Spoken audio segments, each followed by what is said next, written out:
Na watch for asa so ababeti ebio mama ma ya shofo nyina kwa bashonko and from brush shoulder jubedi eso kumasi online TV thick TV and our face of the friends of Ken TV me pa bo nyina said that watch ye remu twedi apo nyankopon beka ye ho neja obeboa ye na da watch ye akọ smoothly dia ma ye na afi dia da yakoma so nyina so no twedi apo nyankopon amano abemu ede ama ye ne yedi tia so my Ghana de adechi bia ene munsem debia ne nsem fofraje se benti na mande amatena sidie na mo amaniti ase shoulder jumedie ena sabre mede eba besoma eye niema na sensam ahodo a echegu ewe ye my Ghana na matomebo aboaboa ne nyina no agese meba betu jana afeso no videos ahodo nkrofo ahodo agese omdo omenum nsem nyina atudware so no mabo videos ne nyina no ede amamo maniti ase jumedie die enya menko ana mididane de nyina menemo ana edi ntimeto wa hanum say no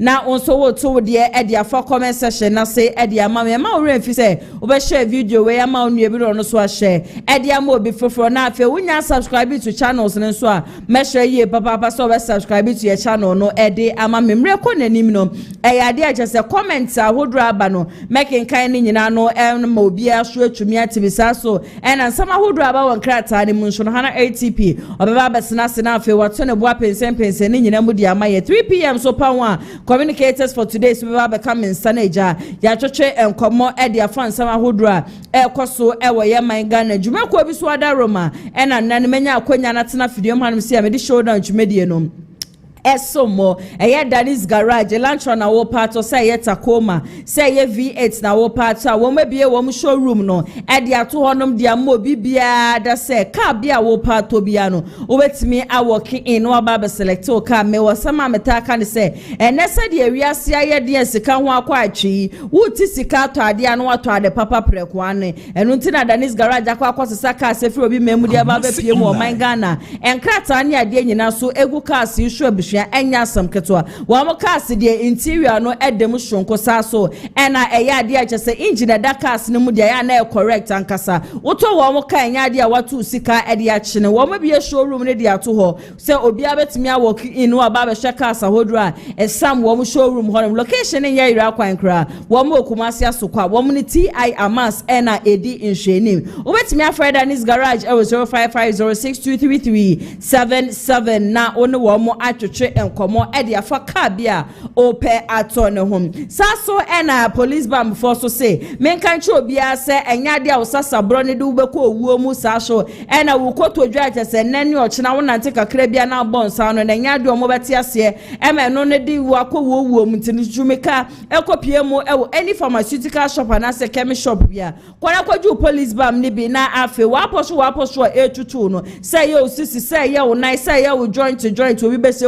jonku ena jese mututu a wote kakre bia na odi asra honom trust me say acha ye 5 minutes pay no e ya de jese ebebrasi police bam dia no ohia nkasa na san shubo adwuma me betena se aba be ye shoulder dwedie na asam chia me ko wanye ye ho anam ti kakre bi me ame die enie me ti kakre bia jese me de sra me ko mu sabre ya me no kase pace ni nyina no eko pharmaceutical shop na se chemist shop bia ukowura honom wo benye bi etu ewo ebenye bi ato honom saso na mo pe no dudu etu no munkopie mu Mr Herbal Center mrom kumase enkwaje mo die 0244582993 ene number obetumi afre wo mu edie so me amatile dwem ene dwumedie so mo medin ene nana ya sewa Mira and Seminum dia and they no be moye man Ghana. One of the stories are actually ye papa a gold board and your Afenyo market and Afenyo a minority a Sammy Gyemfi uncle from you no and I am my Ghana muhanum say one more trendy ye papa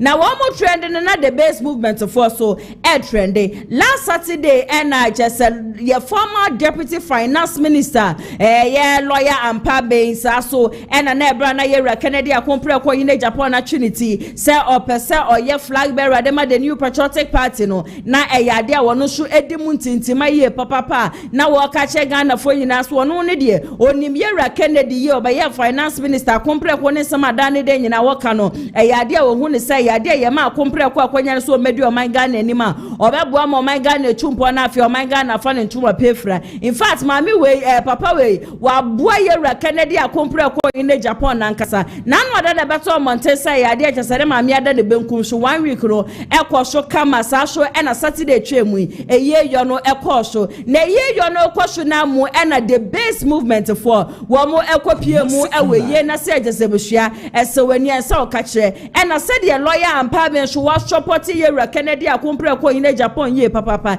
na fe ne ma me eda fom no na e ya dia chese wo se yewura KennedyAgyapong KennedyAgyapong wo no so etutu ne nan ekọ na okopie mu ewo eye na se na bra kompre KennedyAgyapong okopie mu ho no na the best movement so to che no no se yewura kompre kwes wadwe ye se Ghana fo ye ja mu ada bi o the best movement de ye do so ye papa ye boaboa ye ho no ye bese 2028 oba na obelidi ye wo ba na obeje o man Ghana di free MPP ni ndisi amanyo ko ni semesa sa political party mienu we wam so o maso ahwa wo munya bibi papa bia enfem free men dia kompre ko fa ha no mo boje no so ra ha no mo boje no so afi me hwe ye ra KennedyAgyapong KennedyAgyapong anima na chese sidi ankasa de ahye na funu mu ma me hwe so be ka me ho no yakọ na yakọ akọhwe ebre the base movement ene ye ra KennedyAgyapong KennedyAgyapong ko hye mu ne de yakọ so ho no ni nyina no enfamra sisia.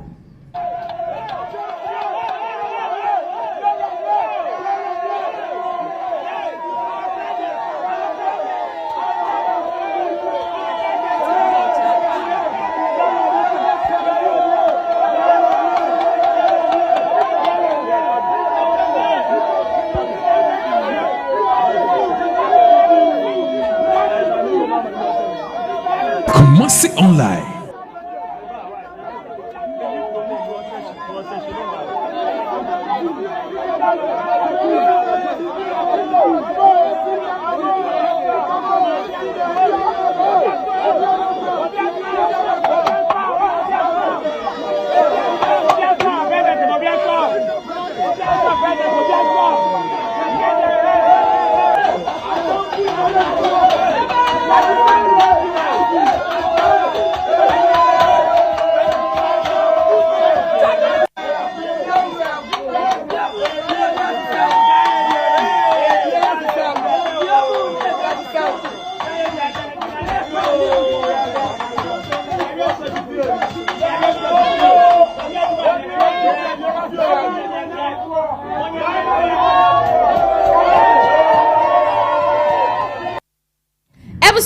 The course so ewa yewura KennedyAgyapong KennedyAgyapong and our face on the base movement womuntem last weekend no and yakwa akwa ni nyina no aba meto asem ne so de ama de ya man Ghana de ba ko na chese be kale se busumwe atrendi ye papa the fight between the Islams and as I mean can say fighting for the all chances from some Islam wo mo Christopher ya be can say ya suffer for wo mo friend imam the fight are just for some time now na ekosho e wo honum krama e ma so as Christians asofo no mu ba ko ye che na just Islamic pastors no shu mu ba ko so no ye che wo mo no akwa ye issue bi just busua a trendy ye papa na we na Islamic leader bi aba bonte a wo ba be kas bibi e dia fa ye ra KennedyAgyapong KennedyAgyapong wa na nsama wo ke nyina ne se wo se emre bi etwam just wo hia ye ra KennedyAgyapong KennedyAgyapong na bre wo hia na wo ne no twetwe nkomo ne ni di nkomo ne ade ena ye ra kompre ko ba be ka che ne so ono ne de we tukwa ko Dubai we tukwa ko countries ahodro na nso eye ne won wa ye papa ba so kopie mu Dubai na say any of the Islamic countries na was just said eye ade a just nkremofo mu ho no wo mu live wo mu life said wo mu di wo mu hu ni ade na afa ye ba na ye be pie mu ye man Ghana mere o ko sawa ba ne kura ahodro a just aka ni ma ni ade kura de abusua wan hwe ye ya wo so kura e be fono wo na no na Islamic leader ba be kire say eye ade a just ye man Ghana Muslims say wa hanum say no most of them are corrupt most of them no and church na imam edema wo no enya de ma wo mu edisua no nti ena bre ne abre bia mafo bebre na adwenye wo mo say the Islams in this country and the Islams within the next you can say Islamic countries no wo mo different o say ebra yera kompre KennedyAgyapong ka asem ne pe no ka che so debi Ghana hafo nkremofo Dubai nkremofo China nkremofo kura hodra kakata nkremofo so wo mu nyina no ade a wo mo dipa ba ko yenkwe na yenkotie ebra Islams wo mo ehia yera KennedyAgyapong KennedyAgyapong dia kompre ko kan ye ene ensema hodro no so di tu dwa no enfemra sisia We only call ourselves Muslims, but the true practice of Islam, we don't do it. I remember some time ago, we met with KennedyAgyapong, Zongo Junction here. And surprisingly, what KennedyAgyapong will tell us is that he doesn't know the difference between the Islam of Ghana and the Islam of Dubai. KennedyAgyapong said he doesn't know the difference between Islam of Ghana and Islam of Dubai.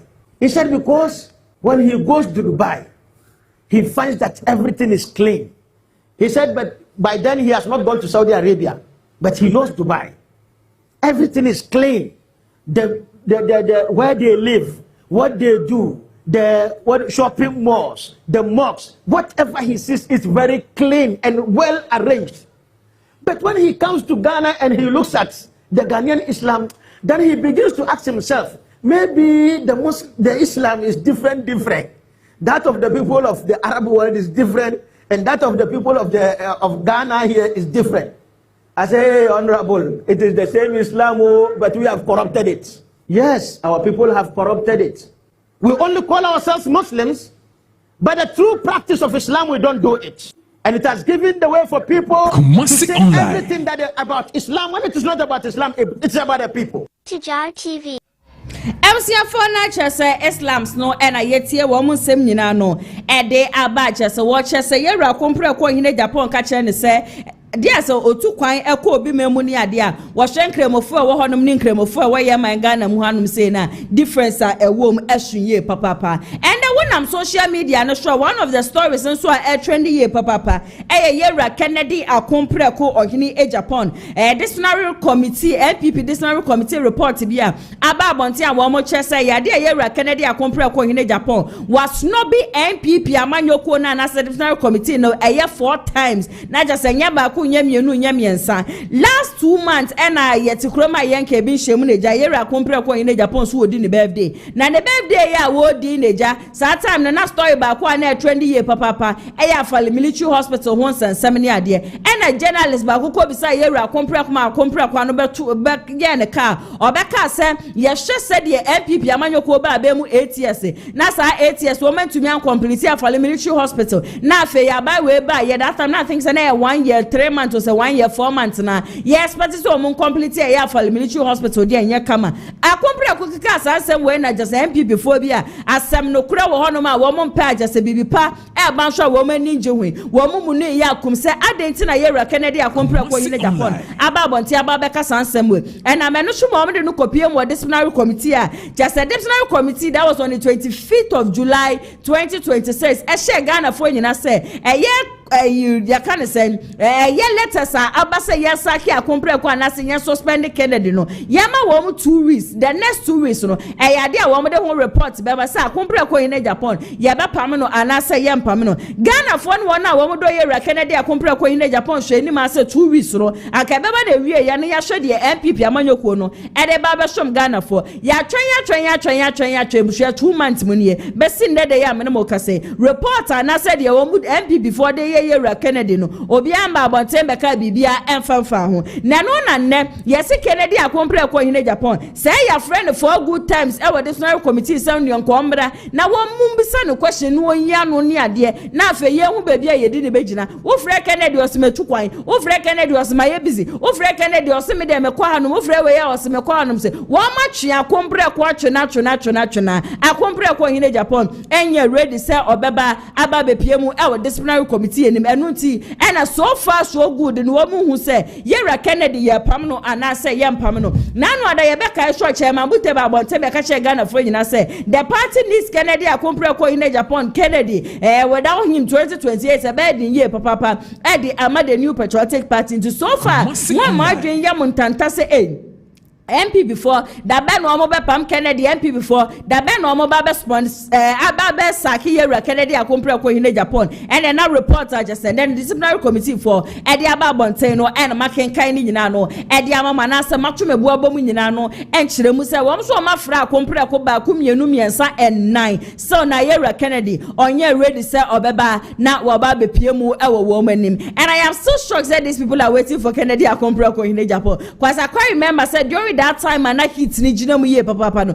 ni nua ba ma eye rafa Japan ba bonte be ka che Ghana fo yina say Yera Kennedy Akompre ko yine Japan ba ma ba he is no longer a member of the New Patriotic Party. Akompre ko onka NPP wonti minim ne ntia so na nkrofo we wo mo hwe nim say Akompre ko be ba piem wo manim ansa na ombe suspend na so ma pam na wo mo apam ne Yera Akompre ko na amunso no wa draw line ne dia to honom dia ma the New Patriotic Party say nyame ya adoma 2027 June July and ene mo de be ba be gumonte no e be gi NPP amanyoko no wo mo nsem me dia meka chi NPP for say wo mo nja so mo twan Akompre ko na said Akompre ko si for living the life and then programs ahodra ekoso ni ade nyina emu bie no hono ma we say Yera Kennedy ejina say NPP for fansha wo mutim say Kennedy is out of the party. Kennedy is no longer interested in the New Patriotic Party and nam kwanya party no ede ne fa so ebra na wo mokwa select obi obeba be flag bearer ede ama wo mo di no 2023 wanka ho asem na oba bonte beka so obema na na do showdown obema ba omia showdown ekwa wi echi no shuko disciplinary committee sa okwa pie mu e wo hono ma no kwa de nyame ya adoma ne ko ba 2026 de ane de ebusua na hit na no de ne de atem no na ya de anu odinye papa ena me ne obi twetwe nkoma na nipa na be ka kire me bo se NPP amanyoko no se na disciplinary committee wo hono man ka bra na abro nya DC se bi otena ayi ono ani media station show edi Yera Kennedy atem ya Kennedy amafo no omudidi Kennedy ni ade nyina no na ko mo betumi afra san crofon to disciplinary committee but wo man tumi amfra wo man ko disciplinary committee there they should leave Kennedy Akompre ko hine Japan. And from the look of things, I am not sure say Yera Kennedy Akompre ko hine Japan obeja bibia da wo ye bia akwa kopiemu e wo disciplinary committee. Me so asam ne so e de amamode a ye beka ya in the year 2016 2017 mu honom and a video bi e sha ase se executive na sa video no e ye former Ashanti regional minister and Simon Osemensa ni old video bi e sha ase se executive na sa old video e sha ase se executive no na ensema na ewom ne se e yade a wadidi nkramofu atem wadidi nordness ne ade nyina no atem ne ade ajasa amafo e tre na basa ne sra ya se 2 years bia we ne beba ahosho no na sa video no ahyase a e trend and the video na trend ye beka ya papa we ba bontem e beka se sansema na wo audio ne mu nyina no wonim ho hwe wondidi nkramofu atem da won kasam fenti akramoni bia na nipa wodi na atem ne ade no e yade obeche no pam papa we wache sa nipa ba before that no yenko ne yenko hwe ni old video na ni abedi a na wo kasa e di etia nordness no enfemra sesia sa akamba ye wo ye sa yi beto platform so no akamba me kam wati isimfo mo ne Rollins na sha memu ase since 1981 to 2001 entafo no mo Ghana de pa na mo ye masimfo no entafo sika ye free Rollins time woni musimfo ya na esan anye bia simfo se na de akonwa na mienu Liman ene Mahama omudi akonwa de no mochema ya dabe Mahama tibi ye disremu wo akamba akosire wakogina okromu disremu okromu disremu ya nka ose wo ya jaji nka mo kankran sebi ntafo no fani munyansa munyasika mabakasa out mumfa ditiri bukro na mo sore ekromu ya tantantai esremfo amaba south nyina se ne komukrom akọ pese o secretary di say organizer dia a school for no gina na yenya baby na efi teaching esremfo online from the goma for no mo sisi adam papa no e for the sisi adam papa bi amu jira ba nyo entafo se na di Ghana konwa Mahama bedi mfie na no sika on fa mo asum me ensa nyina no Mahama first ka no anka se on fa ko si hotel Dubai en confirm ne ade nya se tuko sika di ma se on fa mo asum no the whole Ghana ye japade ye nya ne se fo na dis kana boa mo se fo na mo titisire mo ho no asante mfante ayo dokoko ene bro dokoko no asante fo ma se ne mo scholarship ne se fo man kwada mo school free na na Dubai na why said no sisi interest obi atimi ko bi o akamba uja di san kwasasem no wo si ya judge oba ye ndelo ye no sremu wo ba no mabekanka mabeka kumase since 79 to 2001 no how many years? 20-something years more. Namu runs a phone runs the boys. Come back, but this is Ben and Kutam. Then I'm years more. Namu self full class someone. Moki Kaza Kufuado. 1 year then, Mamo. And therefore, the answer the moon will be done. I come back now. Do we have a tussle? 18 some fool so. I'd be a Kwakamomi and Cassim for them. Na some na baka mo book maswania e mu do so am ho ayentete ye won mpania sa na mo wo krum Kumasi online mo ga zanta for the so so bi ye to aba na sa na ntafo no to kwasase mo akwa na mo to odi no aka be to odi se nkura sesem no mo ba se asante fo na di akonwa so se ana aka fo na di akonwa so mfi aduonu ba ko e se de modi mfi aduonu so no ka Ghana nyina ko bia ye ka behwe ntafo mo so ade mo na aseye no fam kwasase mo so funi fro ko me anwire ho Ebusiande alleged audio anameka wasem no enunie na last year mu honom ena chese ye honorable Simon Osaimen sababo nti no beka che Ghana fo nyina se sak audio ya echegu ya amafu edi atem ni ade onu edete ewo audio aso no edi siremfo atem di nkremofo atem ni ade no nokure bi edenim na wonim ho hwe to the stand say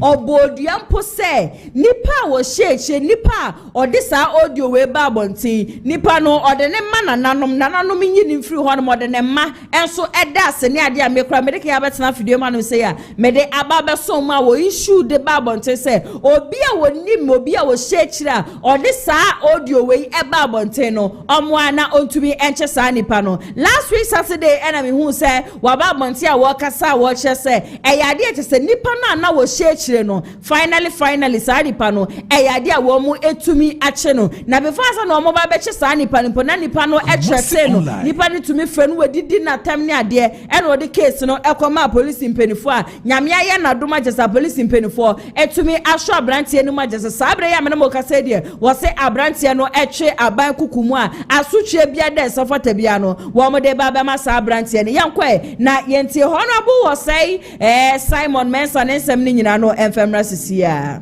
continue de oba police station ya say yo medamase Chiamoni tifo ni ahwefo nyina se mo bekaya mfimpim yenu ni edumotwe 2018 audios bi ni videos bi ba bontin a nene no amanfo se yemia e ma ye de share me se medidi esrimfo atem medidi akamba tem medidi esrimfo nyina nso atem na faade ne ade a edi minya mfim wotwe na nansen me de krata bi ba bontin ebedase medase na mbehye mu se nipa kro na ne ewo sa audio no so any video no so omra bontin emeda ne ho adi no nyintum se won na yeye na ompa mechew ompa mabusuafo chew na ompa Ghana fo nya chew titiri isrimfo enipa in 2018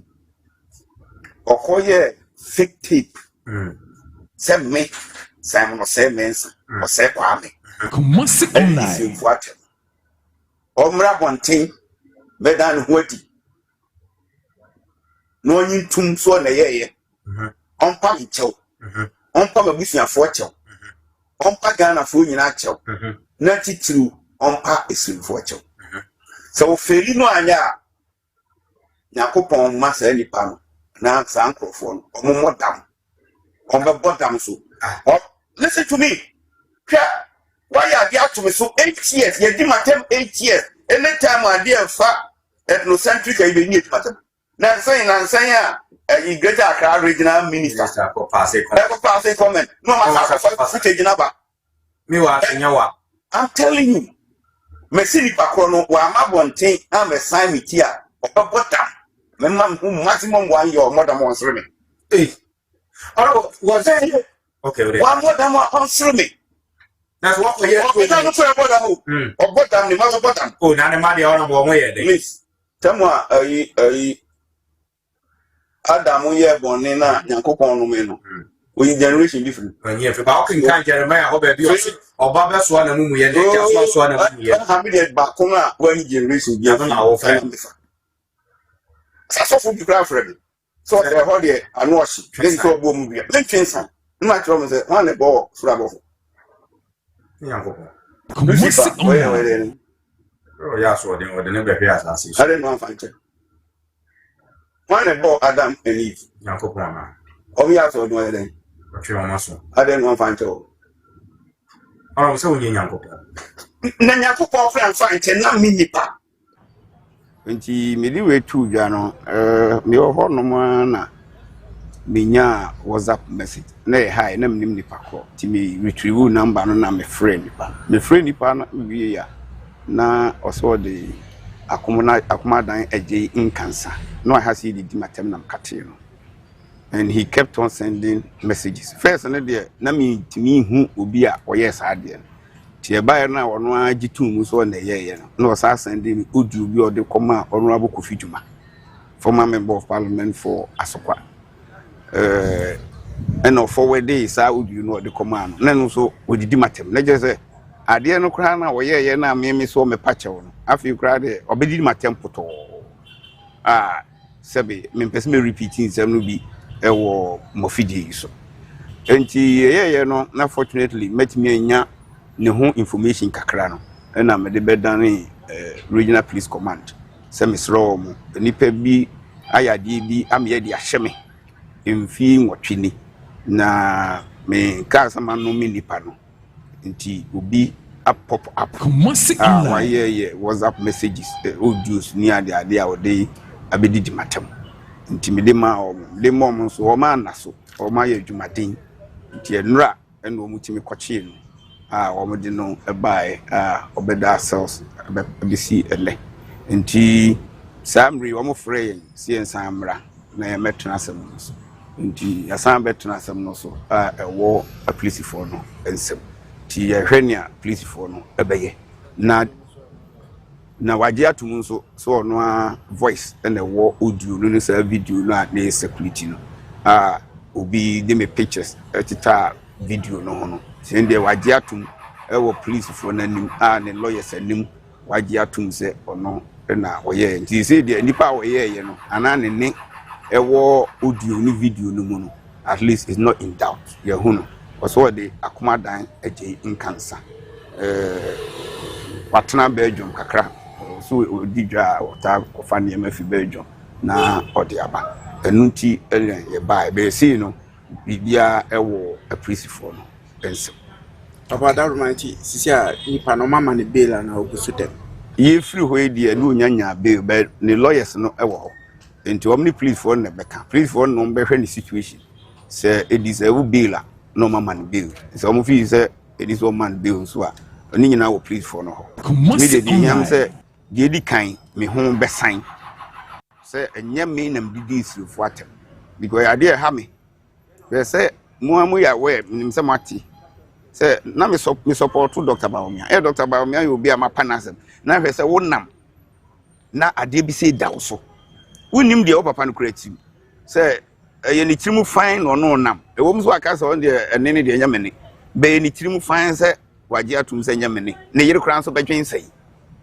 ohu de me chiro no e ma me confidence anytime I me show bia na me confidence ne den e be sim tim ne ko eni simfo sim ni bia me hye me na fofo sim hu kura na me fere be se me de nyame asese at least abadadi se enyamene ene ne wo audio no so ena video no so enyamene obu ne ko fa me picture mamunim na AI ni dia manfo timiye ade beka ene no ho na ama ya seme poto mfi enwotwe nanso no sani ayehu no omsa chede bem de nyame asese no kure na yeden aba bedadi ekina bi se bibi atwawi a at least me ho assign se nyemene ene ne wo audio no so mefa kwanya iso na mada nipa bebre de kan meda me mampani sambre no na nado danko akufu ado se wonya didi omu no onya akukuduru ka se anyway die Kumasi online. Meda the then vice president as he say we flag bearer of the New Patriotic Party so oyesremni achi nyina no ono nso onya akukuduru e ka se enye mene na mada otumfo se tutu abebiu asante hini se wono nso ka se wo se we de matie bia nya wone at least enipa no bi nya gidi your media for no be brain so nya gidi kan say ene no nye nene if you say first now me hear radio programs pa ni TV enti do na ni me voice no omo so ka say obi a waso me namfofo titiu wo ma defending me dru ba bi kura dru ba bi asem no person to om twede ene ade because say wo defend it na nipa no fi say ade na wo defend ya de ne nipa no na wo su twantro na wo munya akukuduro gina mu a besinde na madam yire ene memma enso ase se we nyina achi no o ma ba mu amu ya de hadwen na wiase no emphasize dem manya se MC Honorable Simon Osaimensa and I yet in seminar by watcher say, Sa audio na air circulate say, Yadia wono edi and cremofortem with this room for terminal. No crabia die any matches as see a manamoka say, was in the patches what's not them, and yes, I fake audio way at the Babonteno, a Yadia Nipano, I buy and sa ashoni watches a sabre, Woguswa extra by Kukumwa, a police force say, Wobeka Pium quarter, and answer finally, Womo Ebe Bailino. Asam na so edi amamode a na yentinra Afenyo markets and afa so no Sammy Gyemfi ho ensensem ne ade Sammy Gyemfi emre bi etwem no ba bonte na eja eye gold board ho ensensem ne ade je say minority no that is NPP amanyoko no wo mo eche say ade je say gold board aboka yie papa Sammy Gyemfi so nani abedi a wo che say debi sansem wo ya etwegu ne ade nyina no kura bia da enim ye beka ya Sammy Gyemfi ebie na no eka kire eye Alexander Afenyo markets de say or ye extortioners extortioner na say wo bi a wo blackmail you obi no agisi kane de free nipa ne nsem ni ade nyina no sansem agesa Sammy Gyemfi be kan ye amafo de wo ma no atomu bi ye papa na amafo bi sa say edebe mpa na esinti Sammy Gyemfi eye a whole minority leader peni akopie mo parliament house ogina donkuma ano oda wo mo ano agesa dan de nyina wo hyemra de magana for so ye lawyer ni mapa eden na esinti wasa Sammy Gyemfi ebie na no ekasa asem no ena Sammy Gyemfi eba bonti aba be kase ase Ghana fo mu bebre na mu nim because anya hwe na Afenyo market so lawyer ni Afenyo market sen yes extortion and kasabre nko no Sammy Gyemfi ba bonten ebe ka so yes extortion and kasabre wode no akopie mu court dadada ba se Afenyo market ntumi pani kopie mu court ne ade na ono Sammy Gyemfi onim yenti a ofel minority leader Alexander Afenyo market say oye extortioner na sabre amana ka say we bie ki bi so ama me ameti ebusua agimi nsem ankasa yankwa na yenkotie Sammy Gyemfi ne nsem ne nyina no enfemra sisia. There are many underlying issues between I and Afenyo market that you don't know and those watching don't know. I have appeared on news far many times. Perhaps in this country I have held more press conferences on political issues than anybody. Have you ever heard me use the word extortion against any of my critics? Have you ever heard me? Why will I use this word now? And why have you not heard Afenyo say anything about that or challenge me or threaten to sue? So the NPP people talking, there are things you don't know. I will not just, I'm a consummate Democrat. I eat and drink debates. I'm not worried. Call the minority leader an extortionist. I'm not worried if you criticize him to. Yes. And that is why he cannot comment on that or even challenge me. He cannot. Because he knows that what I said is true. So there are many things that you may not have the benefit of. But let me talk about little jovial. But what did I do? Me too. I just compared him to Agyapong Snubs Abna Sare. Agyapong Snubs Abna Sare, me, Anta. All of whom are his colleagues in parliament, NPP people, who have criticized us. And I said, when you listen to those criticisms, you see maybe lack of information, but they don't make it personal. But when you listen to him, you hear malice for Sammy Gyemfi. Other than that, who can read these IMF reports and even suggest that Sammy Gyemfi will have to meet onerous bail conditions to the tune of 22 billion? Because this issue is not about Sammy Gyemfi. So you see the smear campaign there. You get my point? Then he says, Obi Antongo de Moka. In this world, the most cheapest thing to trade is water. You went and supervised 4 consecutive years of losses at Ghana Water Limited when you were board chairman from 2017 to 2024. A cumulative loss of 3.3 billion. You were sent to ECG as board chair. You supervised another loss of 8.2 billion cedis in 2024. What on Suaboka? What on KennedyAgyapong? Who you are not asked to meet any onerous bail conditions. Sammy Gyemfi that has not incurred any loss. It is me who will meet onerous bail conditions. So that's the point. So if the audit, even if the audit exonerates you from the claims he makes, but why should you reply in such measure? No, but that is why I'm saying that just like he can criticize me, he's also not beyond reproach. You get my point? So Sammy Gyemfi should be criticized. Afenyo should not be criticized. This is not an insult. I am showing you that this is your record. Cumulative loss of 3.3 billion at Ghana Water, 8.2 billion ECG. You are not facing any criminal action and onerous bail terms. Why should you project that on me when I have not made a loss? You see, my brother, there are many underlying issues between I and Afenyo that you don't know and those watching don't know. I have appeared on Newsfile many times. Perhaps in this country, I have held more press conferences on political issues than anybody. Have you ever heard me use the word extortion against any of my critics? Have you ever heard me? Why will I use this word now? And why have you not heard Afenyo say anything about that? Or challenge me? Or threaten to sue? So the NPP people talking, there are things you don't know. I will not just, I'm a consummate Democrat. I eat and drink debates. I'm not worried. Call the minority leader an extortionist. I'm not worried if you criticize me. Yes.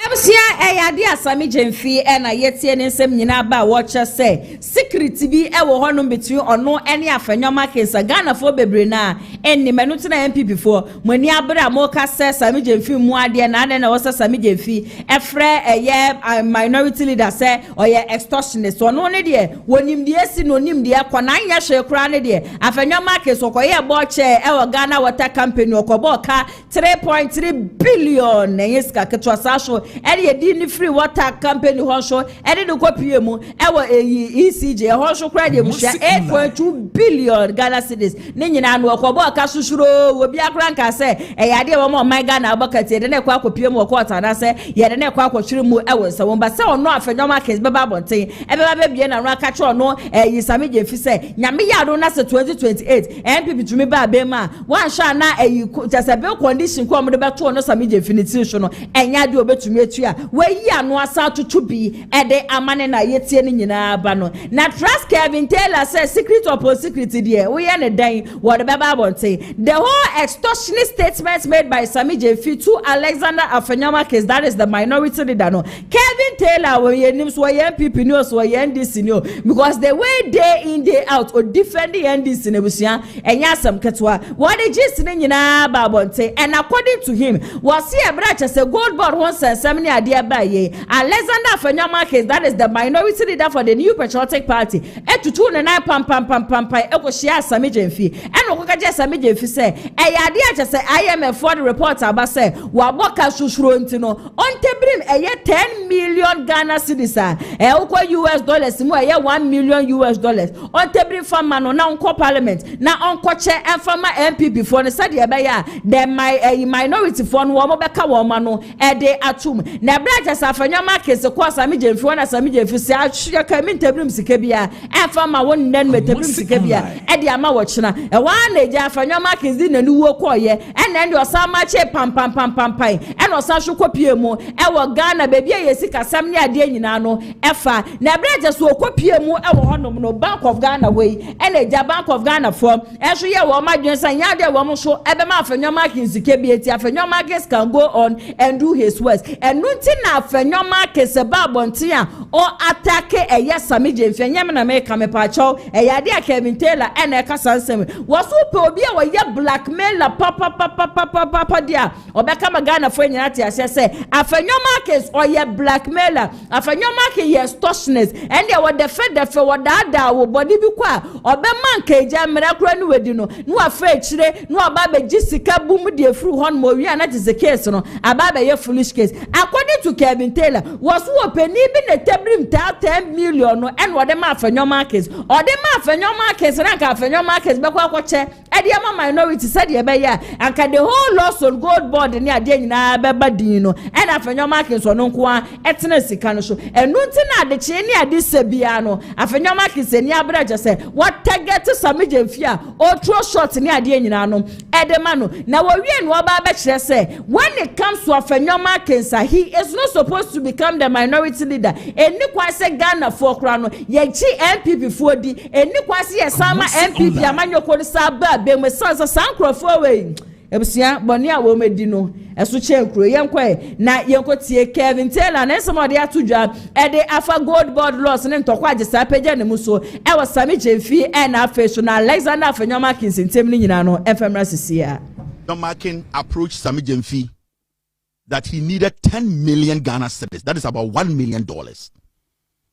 And that Ohiasa Asikanu, because they have seen a report, World Bank, IMF, a release, and that in the report, they say Bank of Ghana ne gold board aboka.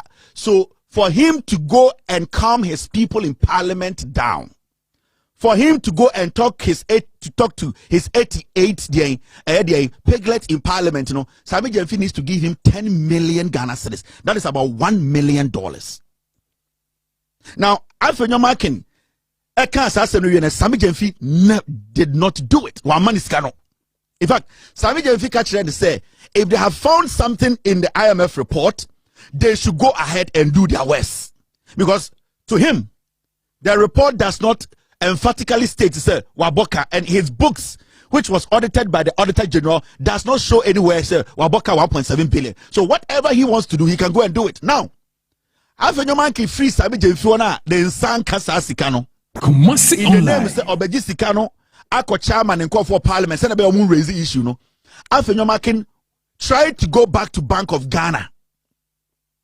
And what he did was, he also went to Bank of Ghana to tell them to give him money so that he can shut down or shut up his 88 MPPs, 87 MPs. They will not start any kind of probe. They will not be heckling them about the report from IMF. He did not succeed at the Bank of Ghana. But somebody who is a businessman, an MPP businessman, who at the end of the day has interest in all this, gave Afenyo marking that 10 million. That, take it. If you did not get anything from Bank of Ghana and did not get anything from Sammy Gyemfi, take it and go shut up your people. So Afenyo marking took the 10 million, went back, and he never gave any parliamentarian any money. The NPP minority, nobody can come out and say Afenyo marking gave them a cent. So do you know what happened? After he got that money and then kept the money, he realized that Sammy Gyemfi had disrespected him. He did not understand why a young man, people are speculating, when Jessica or a gold board CEO, why I say he didn't understand why Sammy Gyemfi said he was not going to give him that money. So Afenyo market decided to blackmail Sammy Gyemfi. That was when he started telling them that he was going to come after gold board. So to West in his presser, Afenyo market never mentioned the Bank of Ghana, because that MPP businessman who has interest in all this gave him money in the name of Bank of Ghana, which the governor does not even know. So Afenyo market press conference now, he's not interested in the Bank of Ghana, because how, one way or the other, some businessman which I know gave him that money. That money in Saka and it's owed him Bank of Ghana for that amount. And my check shows he didn't get a dime from the Bank of Ghana. When he came out, it was a revenge and a blackmail towards Sammy Gyemfi. And it's Afenyo marking. Okasa, and if you listen to him very well, or you go back to listen to his presser, 99% of his statement was threatening Sammy Gyemfi. That I told you to give me the 10 million Ghana, I told you to give me the $1 million, and I am going to do what I said I would do because you didn't pay me the money. And if Afenyo marking said I am lying, he should come out tomorrow, because the people who gave him the money, that 10 million, he never gave any NPP MP a dime. Afenyo marking did not give a dime to any MP. In his West study, when we say 90% of NPP MPs or more parliament, they are not showing face. I just say Afenyo marking go and fight. So West study, the Jerry and the rest, they have all taken a step back. Agyapong Nkrumah started side way. But Agyapong Nkrumah has taken a step back. Why? It is because they don't even understand why Afenyo is taking this personal. It is because he wants to blackmail Sammy Gyemfi to show Sammy Gyemfi that I am in control of parliament and I can destroy your name. And it's always steady MPP for more parliament. But hardly do you even hear them making direct statements and speaking on this gold bond losses because they know it does not exist. Agyapong Nkrumah started this query. He, at a point, came to that conclusion that there was no loss. But you see, Afenyo he wants to drag everybody with him. And Nitina, when it came to the response, Sammy Gyemfi man, or responded Sammy Gyemfi, he did not do a presser. He responded on the paper saying that we the minority. So what's studying the Kasemwa? After Sammy Gyemfi responding to Nyomana Waye, Sammy Gyemfi telling him he is bold, he can do whatever he wants to do. He now came back with a paper in the name of we the minority because now he realized that Adeno Buabono. So he's now going to use the minority as a group to attack Sammy Gyemfi. In this letter now releasing Enrano or responding to Sammy Gyemfi, Afenyo on any day from the things Sammy Gyemfi said and the response, he would have called a press conference, but he doesn't want to do that because the moment he calls a press conference, it becomes about him.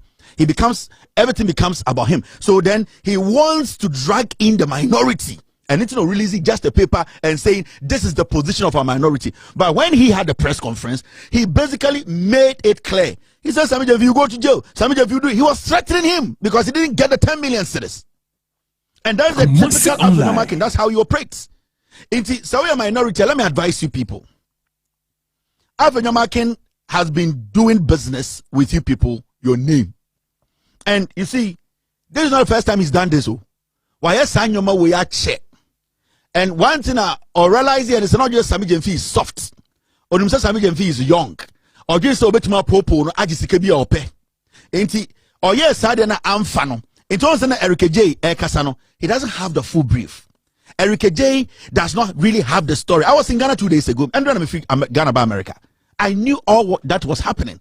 I was following Afenyo's movement.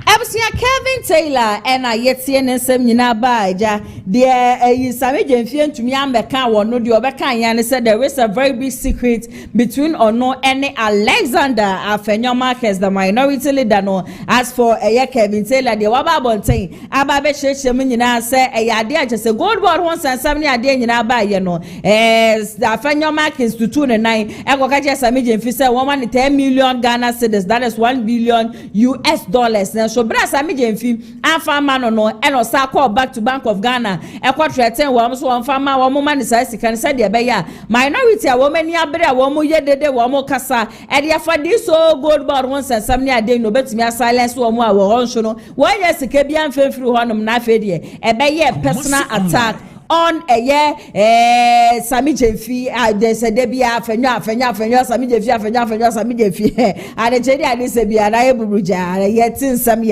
ye Ghana everybody and this dey we say be ye ni our ATV atrase some ahodo aba wan krata anim no wo de nyina no aba be som ye dwumako bi so da roma and adane de nyina me be show down dwumade som nti me twa me usima enje abo afon krata on femra sisia. Wow, what a nice cars. So peka eye niti pa Afenyo ye free so edi abadia. Contact Danny's Garage. Hona benya ka etiapo a eye niti pa ato. Ka efeye eye latest models cars aba. So pe eye Honda CR-V. Anase Toyota Tacoma. Toyota Land Cruiser, Sparks, and getting ya, a Uba Ube, Ninja Ubenya bi award Danny's Garage. She say need to be quiet diaba, a Honda CR-V, a hybrid engine capacity no 1.5 entry fuel. Uberwood Danny's Garage, a TI Ahmadiyya opposite 1 Frewa Homa True for 0550 623377. Eho ana Danny's Garage, ewo.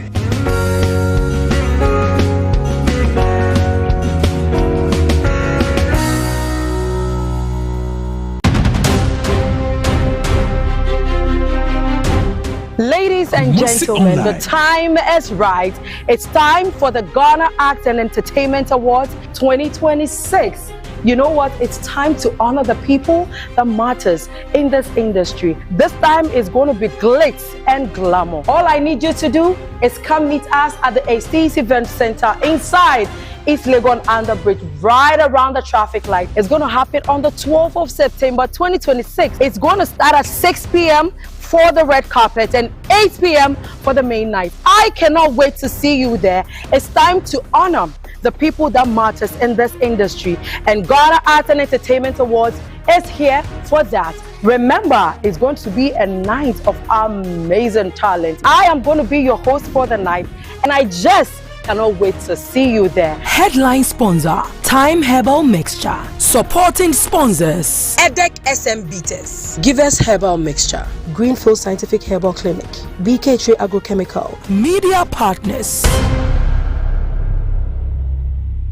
Okay, so welcome back from that quick commercial break. And it's to say police band for so as some are saying, then the shoulder media no as so no body pains near the no copy more pharmaceutical shop and as a chemist shop beer. Quadro police band ni and farm massage on a pains no and to me and to two and free will read you musaso na mo amopen do to no. Messi Herbal Center Mron Kumase ewo honum Edmo BBR 0244582993 over to me so afre wo mo de se number so ofre nkwade a wo mo ebecho so shonko ATP mame mo akwaba na ya sewa mejo so bibia boko de yesu adumo na so oba dia daruma weekend no ko say boko na bibia me a o me kra me refie ko yie ma na ATP minim sense aba hodo na aba won krata ni mu na anopa we mitike mu ameba ena obi this story be sending me frankly speaking any boss story no so na emsere kakra okay yes ukopie mu Nigeria mame abrewa wenya 101 okay enya feketwa na me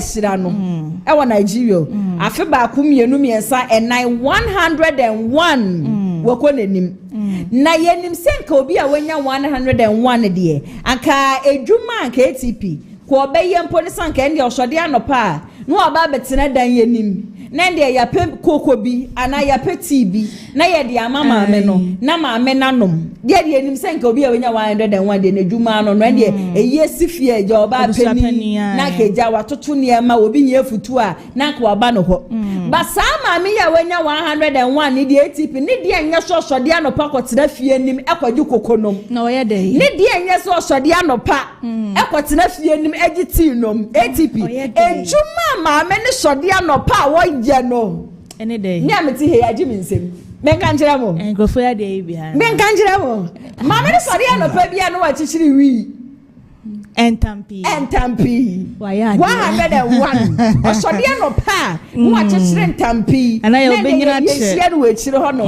na dia wa 20 tractors no na no ada kofi na be kai tractors ai eno na de bia wa so de a Oye, just sabre ya bena say Nigeria police for one more esa ashoma minimum say chi na 101 there wo de look up mu quarter David na 101 den tampe fa ho be so na na ya ya me sha ma me na yedwuma wa ya che na na wa ye fiti ni youthful age ma na fiansa ya che no na say na edura na say because watch it ton watch it that's what it ton the onumbi obenumbi ti make say ebeye nedwuma wa ye fitini youthful age the ebesi because 101 the encourage ton fa ho na alata police form agwajira mo chi ne sesei ebokom kan na watch it be kan o da the war o chi ne sia no oji na wu o chi ne sesei story na so nam say na 101 the o ton wi the na edwuma yi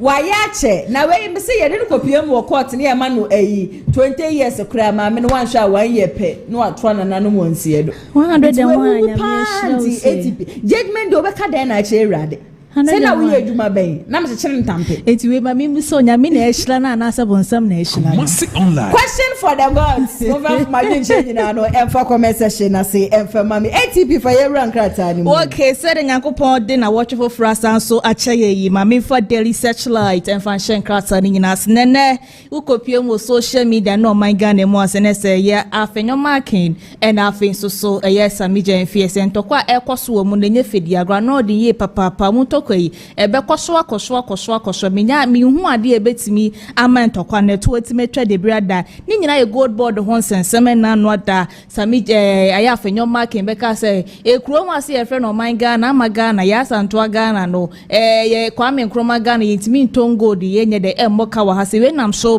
epokrama ye Sammy Gyemfi so be ye press conference ni ade na nsem bi kokko so ema ye Sammy Gyemfi kra beki kanse mi say ye papa Afenyo marking hwe de we osimi blackmailing okuro ma say no enye fedi agro we nam so ama ye Afenyo marking na ba abonte a wo kire mu ka kire Ghana fo nya say ensem Sammy Gyemfi kan ye ni credit se no kure bie no we wo no de enche bia no ba be siu eye Sammy Gyemfi a ene krata daily searchlight etwa ho foni kama so ede aba na yamia me wo for ye chama wuntumi ni foni eda ha yesi amegusu ane wo kasai ogusu atwira banku kuma se wo ye adwumaden ede asoma ye wo man Ghana na no ada ne nya ne tese me papa ne ma ade nyina ye chama wuntumi e wo den se wo still na eye national chairman Yakopon for the 3rd October esa abato e ba be koso no wo gina mu gingin na no fia da ne nya ne tese esi ana the spokesperson ene penifo bi e ka ho atima akopeke forms no ede amana na kratai etwa ho foni kama so ede aba it's my daily searchlight and ensem bi na ba ye no na se mabom nyina kama so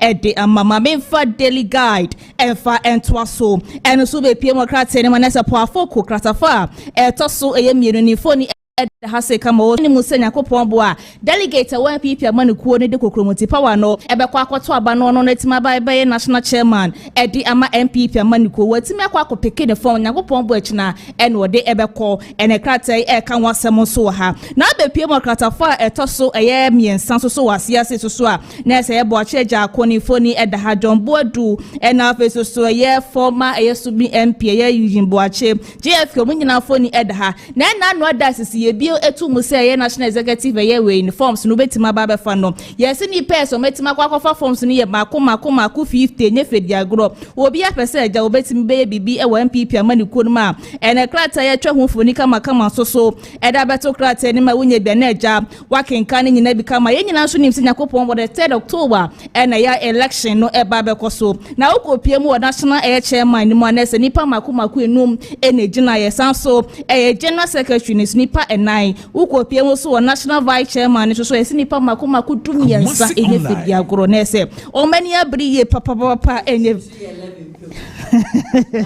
position ye 11 pe na nipa ba 50 by TP national chairman wu nyanka wan na banka o hwenke na me denka po afoko ba yanka pola foko nso na nde ne ho nsema ada ne buruja ye yeso ne na nadu ne yimunye fine asebo oh my Ghana but unim baby a hoso mesre kakra JFK position no yeah JFK position mesre kakra especially honorable UJ na usubin consistency cry hu so Sylvester so sheho Sylvester na no ba tebeka sisi ane de propaganda no baby o medu sisi ane yenka no kre no settings configure chatters antis ya Yakopon board the 3rd October ne kroma be de so mo beto Kumasi ha o yes so mo beto sports stadium kroma say be de ye papa ni that will be Samia definitely JFK be fa as general secretary okay but first vice one no na say aye bibi o say sisi na be aba first vice na Bawumia spokesperson is to say I think the last week the story by Nana Komia so say obe contest na bi so na say ni audio bi circulate a watch na say yes Dr. Mahmoud Bawumia to me embeji to me from MPP Nana Komia so dey Bawumia too no wetie Nana bi forget his position never forget never for the most likely say Nana Komia be peke na ya na me wo fachama wontumi ye se hende wo fachama wontumi kra menti ase wo bia wo dey still na but ye fa gonto nchen say MPP for your mistake I don't hate chairman wontumi obi oni mi bia ma me issue disclaimer we na TV so we need to other do chiranko obi a woni mi bia nim say chairman wontumi I don't hate him but the truth is Chairman want to me at Ensawom now. We cannot contest. Say Chairman want to me for MPP for G2 say one contest. Na ne nimba ballot papers wa ATP 2028 about affect MPP. Aye. 2028 general election sadia no say MPP for your mistake no mo ya one shot the nipa na mo 2024 kra abato no kra ko sen vote ni so beti who because some Ghanaians feel say chairman want to meet them sisi and galam say na de na kotumo ebi adwenya wo say na chairman want to me ye illegal mining enu tu no twirim ebi nim say ebi ode no concession ema wo bi na nipa ne de koye yo it the moment am be ma chairman want to me na nima baba lot paper so say yankoto ne so aba pe ebe affect MPP oh my Ghana basanka wankwansa won so a national chairman chairman want to me ko be fun simple so be fun simple ka jombo edum wo mu nyina wo ho be po na chairman want to be asem ne yeko 2022 I was stadium koka ya mouse kana ne abodua na to ho radida go pora ya ekuro we mu pa mi MPP amanuko no nyamfukopon bo 2028 wo mo wi a wo ho esan so be yesekeke ewo kuro ma say na mama for daily statesman enfa entwa so eno so be pie mokrate ne ma na se Afenyo mark wonne ye Sammy Gyemfi won sensem asese etwagu o man Ghana mu ase we na sure wo kire mu ka sesi na obesi no ndo woni de so no da so gina ba bi ogina hai sa 1.7 billion US dollars na wo makoto gold abon still na omu hwehwe mu fama no na se papa nani ambro na ya se wa ye se galam se asese ye so se yensa ase no kratafo etosho ye mienu e wo hase ye 100 acres galamse netima se nyina wo man Ghana nti ebe ye nie menya sure se go man Ghana yebeye na ye Asante Michael ka enso ni foni edakratafa etoso eye enan e wo krata enim kama na ne nyina ena no ada wo fresem trofo nhie mu na jai na nsem de bi kwo so ye papa na se ba ko a wo kan ye to makoma so ye papa se medias phone ye nsem trofo ne nhwe se bi obi betina so wo ye o platform so de dia tem na so betina se de dia tem na e kwo so ne nyina no eto ntimi ntwa na politics na nya de dia tem ene krata e ka wasama wo hasesans so ena ye me papa ye po focus so nyagopon bo akina ena ode ne forms no ede comedy diligence ede etwa so ne so asem dada na 1.7 billion still na Afenyo market so won ti ase ai waje krata ni nyina Afenyo krata so kan wasem sanso no be pie mu ase nipa makomako 50 SNPP amanuko election e ba be ko so nyagopon mo on the third ndo krata ya sanso atwa ho foni kama awa kumsi me auntie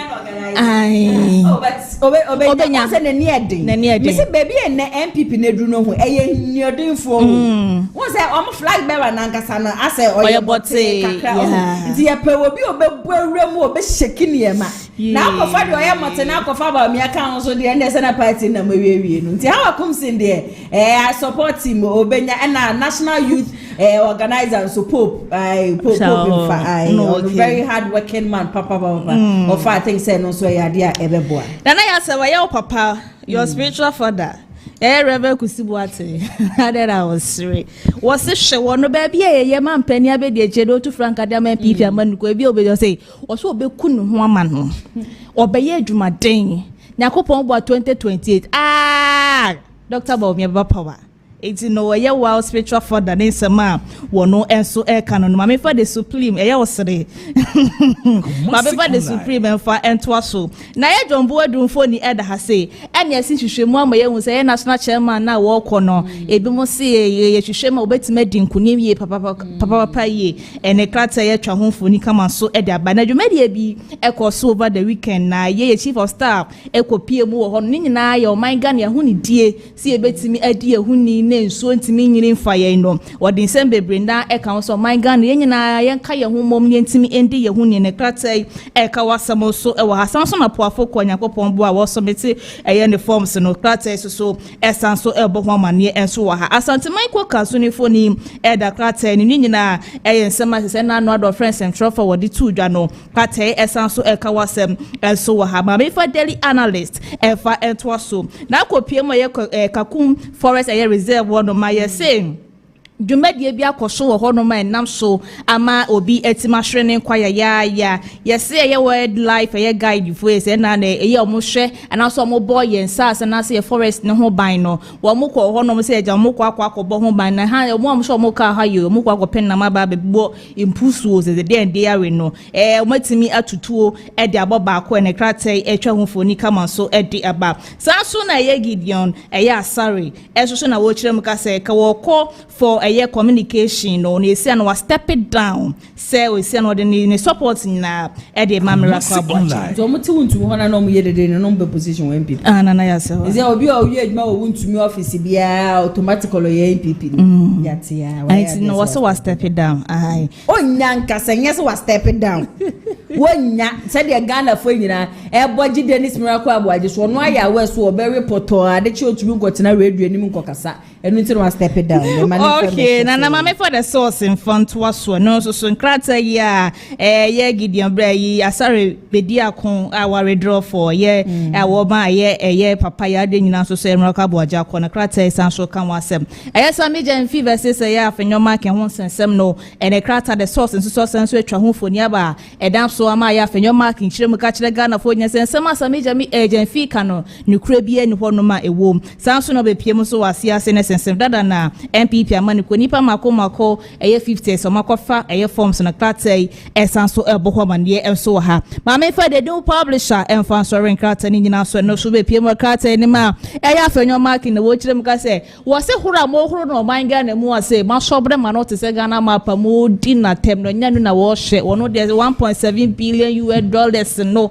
eno ana wo sere se jam bo hwehwe mu ye na di tem ne de enka ne coat na baba be ka ne shirt e wo krom hasitana ya ma me nyina the new publisher so na me sorry krata nyina so na fa de ka nyina e fa beto so ma ye tifo ada ne de nyina mo jebre to kuma so live TV TV and our face of Praise of Ken TV okay hana ATP meda wasiye papa na wo kwei ma me fa breaking we su mfa ntwa wo mu wati ATP where dem do kopie mu ha for regional na the stories am for this send them na yazam get to have for region so senior high school bia your friend mem senior high school and na security man na wo ho no onye headmaster wo ye HOD onye teacher ni ondo ye security man na ya broflize ne kakra oya watchman just a senior high schools wo mu no ya no wo tena main gate na no a wo bi kwa abonte a wo mo hwese kwa wo kɔ no kita exact ne ade nyina no na sa security man we ATP ababa we bi na Agyapong wall Agyapong wall no wo kɔ town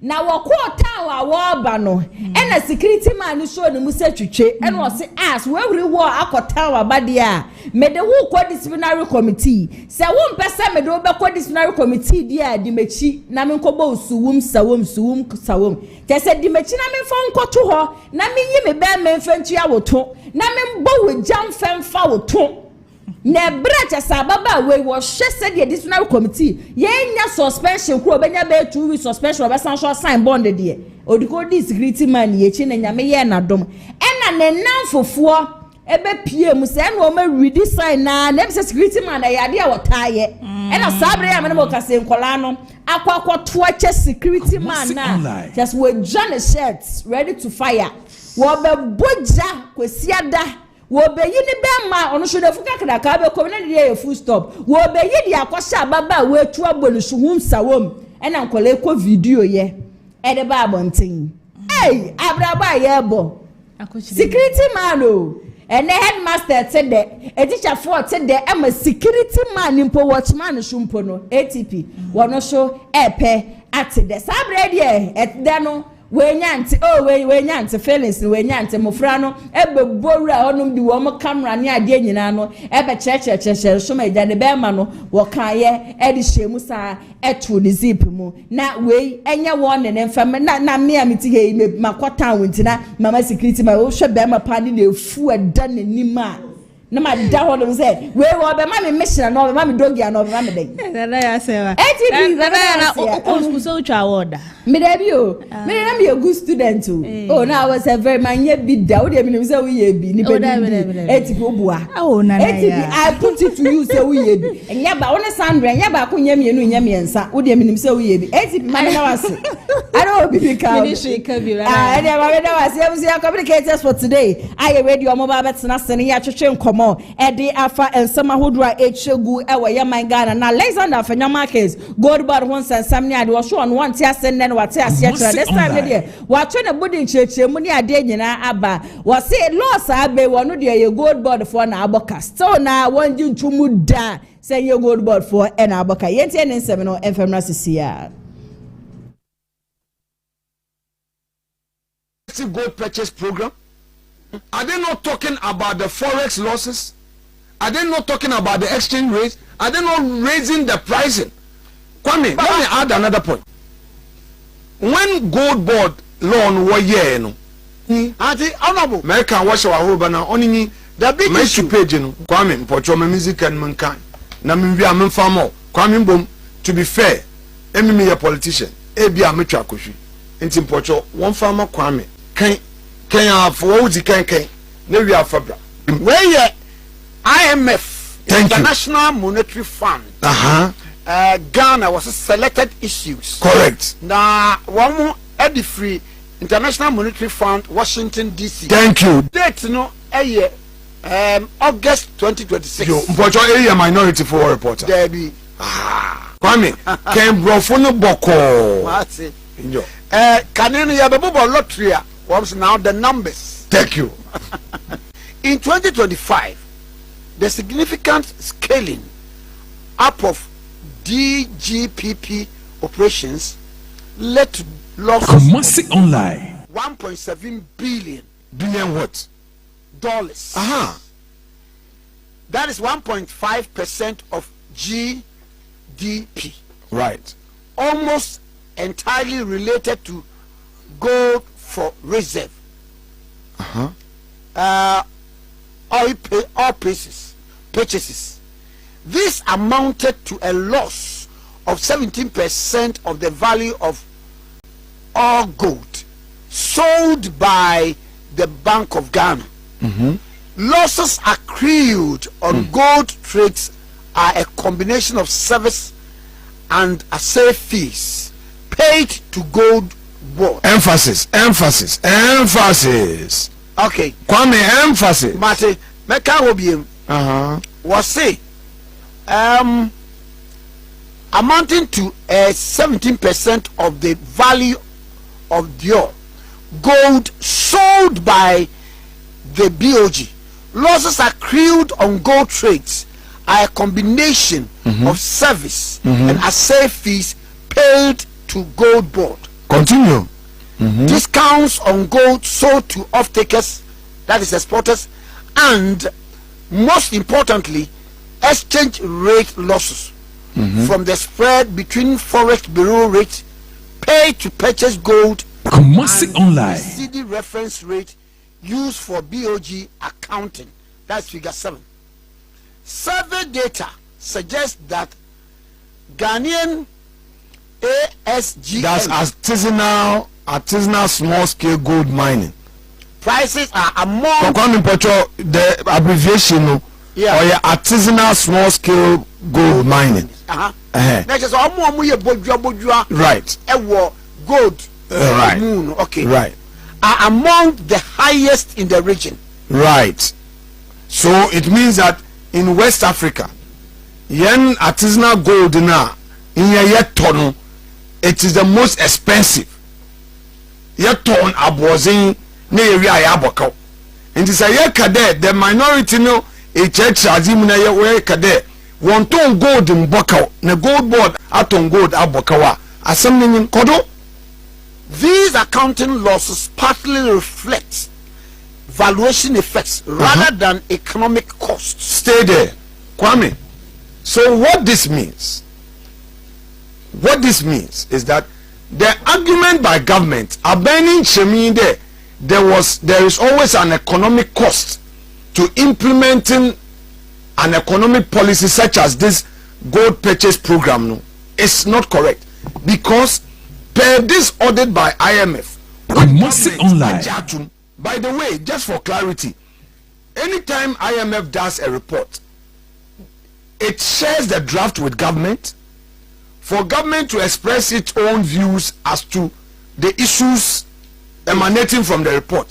So what I want the public to know in there this final report is what both parties have agreed and signed to as their final conclusion.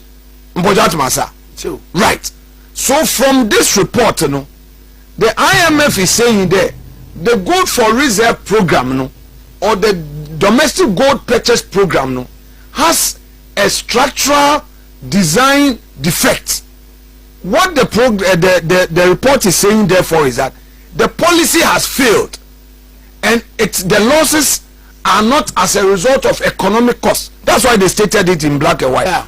So you cannot even argue that the IMF was not fair. The IMF was fair. And the language of the report, per what we all know in governance, is agreed by both parties. So you have been indicted as a government for failing in such a key policy. So if you tell me that, oh, your justification is that you have brought in so much forex in the gold trade and that has resulted in the stability of the city, your own report is indicting you that no, you have some inefficiencies in the program. The honorable gold board nabokana BOG naboka. This question, you have the answer. What is the answer in the report? Before I come in with my explanation, in the report, what did the IMF say?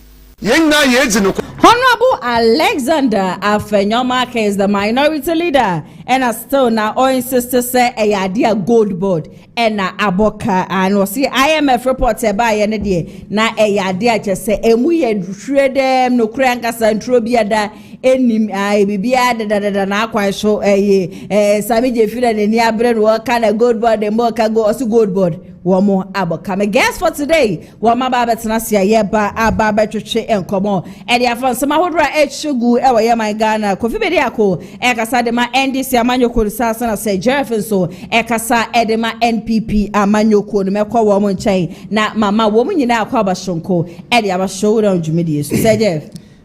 Bahi man, I be able to there. Nyamiadro me ho ye pa o na nso e. So me ho ye me po asem bro so. When baby am coaching china fa pa na maza ba o show you say. And wa asem pa na me pe wa asem anka me ba. Me da se. Say dey o ya da me sa na me so me check. Ensam na e wo no so hia, wo se e be ka ho asem. Ani. Ko yanka ho asem mu de se kan be dwa nanka. Kobi. Me aba. Bibi aboko. Na me ado me bi aboko. Ye do ba dia so so kama sentina ba ya. Yeah, no crazy. So wa ni say me kwan wa. So the free section south Asante Agona.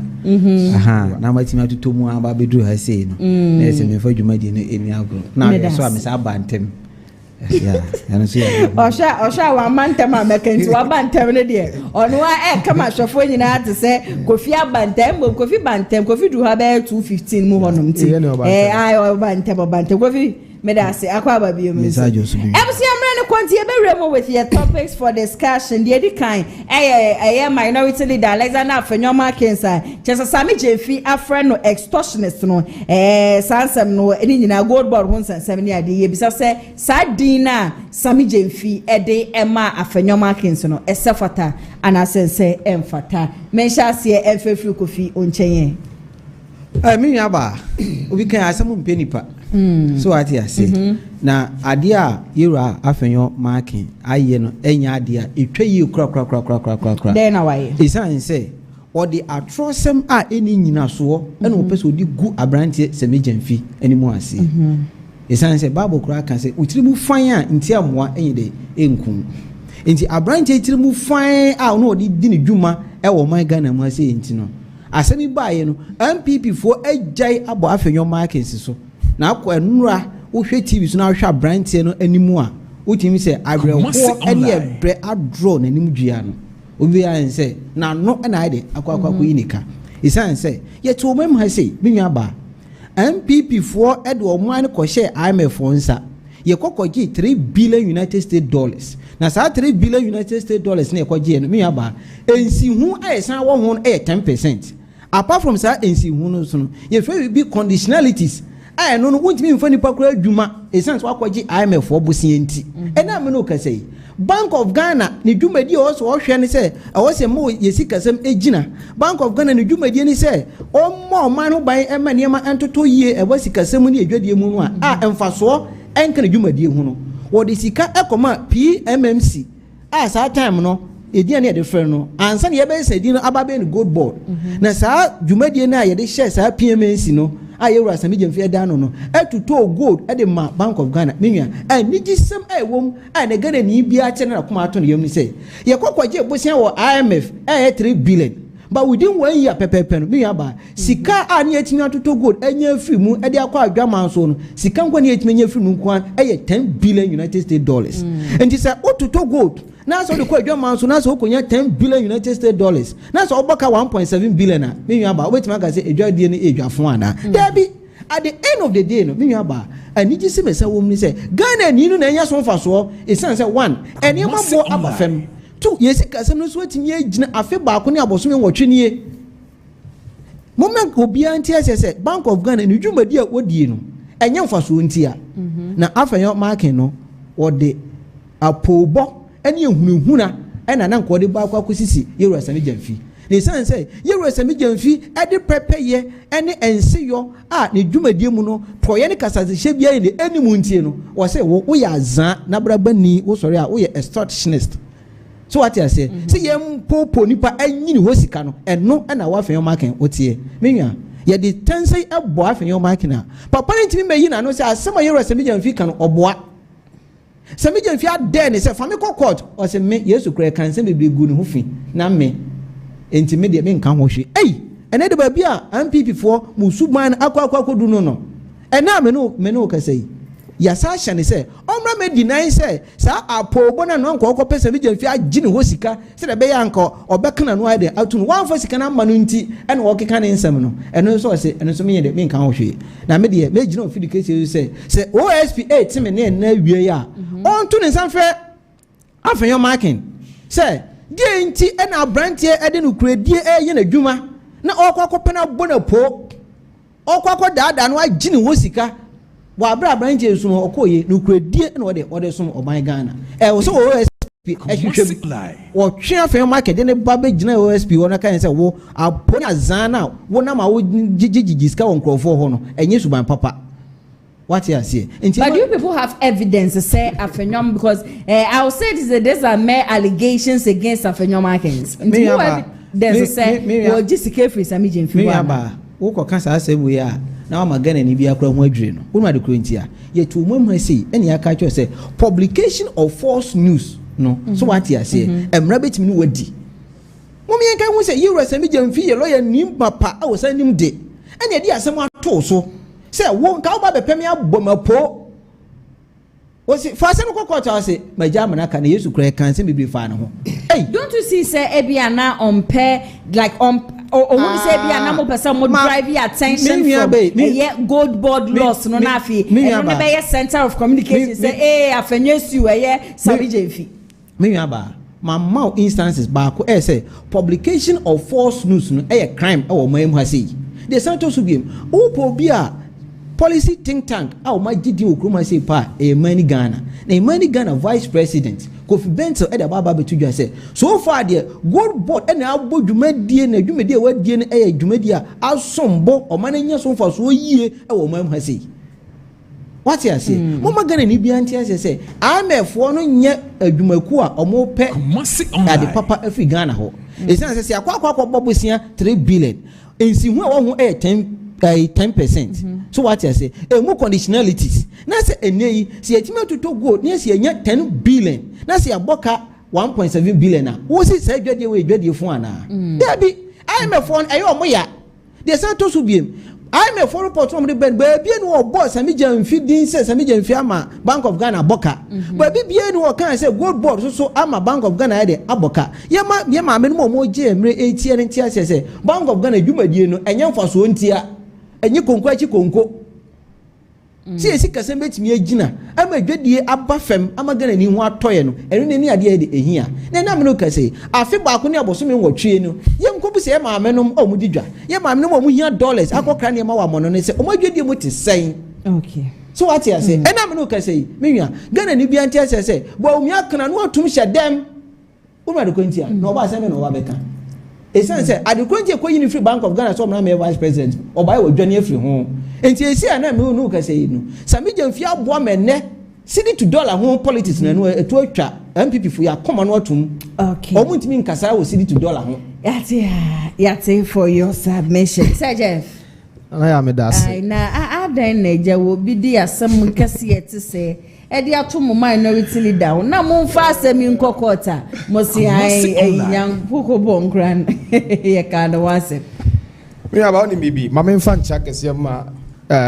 Mishra Yura Dr. Alhaji Mahmoud Baumia on a flag bearer of MPP papa enim die mu na o se da bi ye hwedo ye $1 ni si cost na yemfa good for reserve program emra na yetimi nya good bebres ejina ho a enu bi na ebetimi de asi yesi de na chi edi be si achi ba anase insurance amano na fofi anto ata na ifra ba ma kofu e ba omso om na de ba ya asati afo muso emi nia ya hwe ya ho adwuma ho ba din organ ha pa na so bi so ya NDC communicator there's a time coming. One of the difficult work and as jobs to do in Ghana here, ebe NDC communication. If you say, Dr. Mahmoud, I internal elections. Mo start constituency internal election. What is the president? No, we are still in the internal election. Primaries are yeah. As a leadership for the party, and son, you moving on with the what campaign messages. Now, let's talk about extortion. You can't say ubi extort you. First of all, extortion is a criminal offense. Semi extorting papa we are. Papa we won't cancel see me. Say me can't say because okay section 151 of Criminal Offences Act 29 or say extortion to extort a person property from any other person by means of threat commit a second degree felony. A criminal offense. And I am going to say he who alleges must prove beyond a reasonable or they say a reasonable doubt. What's in my best to family court? I've committed crime. To extort someone means it's a criminal offense. If I'm liable for that offense, take me to court. So now you people expect say Sammy Gyemfi boom and Afenyo markets and court. You don't need to come and say it on media. Over can media no say media for anything. Go to court. Me say when I come maybe a threat to assault. Assault is a criminal offense. Maybe assault you don't need to come. Hey, you will be able to take me to court. Because I see the law lies in the bosom of the judge. Judge need to was some a question I didn't pana faswa. The entire be an Sammy Gyemfi. The entire we don't want to waste our time in court is because Sammy Gyemfi is a man who is not meant to be trusted. Catway. Who's criticism? Who catch us a coup what do a quadri bribe of $400,000? Equipe NDC appointee in office. Obi go anything. Who now take Roman now Sammy Gyemfi see? Obi Yusu Haptel no at the other Diani at the BBala. That person is secretly funding Dr. Alhaji Baumia campaign. Yet here, Moba Power ya Moa Attorney General the Becas at Obwa Haptel Nenya Baumia dia. And the idea what in moral integrity in the Oba Sammy Gyemfi or Kansama, we have to take him serious. This guy has been consistently lying to the media. And then Agyapong me blame Ghana for ne say ya na to be we fail to do our own research. Obi kan sama ye mane to yasum because he look ye hwet nipa ne pedigree. Baby nipa na rise here for who communication director of NDC, whole political party like NDC. Kan sama wan hwe abeje di. Sammy Gyemfi has consistently lying about these people. Akufo-Addo kwaje o de fans Akufo-Addo kwaje bribe $400,000. Wosi won TB da. We who press conference kasa ya na waboka 1.7 billion. 400,000 1.7 billion the end of doso. Tienka ya nuntum. So when 10 billion into what loss 1.7 tienka ya nuntum. What kind of is this? We common sense. This is common sense. So we should keep quiet. Let's do a comparative analysis. $400,000 in as compared to $1.7 billion. Emu dia hen loss. Emu dia hen demand accountability. So by virtue of you accruing $10 billion, you should keep quiet of your loss of $1.7 billion. But he has said if Afenyo feels he is lying, Afenyo should sue him. So why is Afenyo not taking the lead in suing? Because allegations now not you. For a whole minority leader, be Mabontain, and Becassa some name from Hopa and Decra Kevin Taylor, so Babontain say, Afenyo compare over 22 billion or so, compare 10 million Ghana cedis. That is US dollars, $1 billion US. Also compared yen. Or say Afenyo Markins, call Sammy Gyemfi ho e ko catch Sammy Gyemfi say gold board the kana aba no give me this amount of money, let me share it to my people so that they will keep quiet. And so why is the minority leader silent over this whole issue near there on taking them on, because it is going to be a better MP before Mukomo. If say no crepa say something of this sort has happened, don't we have courts? Sammy Gyemfi, you're a lawyer. What do you think you have to raise press conference about this? The media tried. We are sick and tired of it too. It's worthless in the eyes of Ghanaians. Okay. Take us to court. You have a well-functioning court system. And if we have more money bribery, a offense, criminal offense. Take me to court and stop the media trial. These people, when issue ba near Kahwas and go party no fear. Fast forward, no much just to stop criticizing them. We've seen this. Okay. That is why we don't want to rant on unnecessary criticism. Yes, what we are demanding is accountability. Come and make account to us. Me read the IMF report, almost say the $1.7 million now. It's not about say a year from 2025 no force no incriminate IMF or the Bank of Ghana report. So if you don't know the originative predicament of the law, sir, you might not know it was coming from good board. But don't you see, who do you think you can outsmart? At least Sammy Gyemfi should be invited. We have a committee. What's one Sammy Gyemfi, I haven't really seen anywhere. Sammy Gyemfi said the only committee or cast went to the next year was the new committee. I'm here say MP before Kakra, NDC for Kakra. That is the meaning of ad hoc. Even call me at Parliament House. I'm going to be available. Me pacho, your public accounts committee. You can invite the person. And also my friend now, good. And I say issue. This issue, there is a quite emergency issue. Minority raising. So I'm running my whole point. Say we can set up an ad hoc committee to sit on this matter. As soon as they are done, the committee dissolved. And it's a public accounts committee. Or they be ad hoc committee there. Moshe good boss and say Moshe muye ya shema we for we bim ya good. It can be done. See, Afenyo can say let's set up and how on card the DT Ghana mra. That is how things can be done when the issue is what an emergency issue. And I say emergency. That's how it can be done.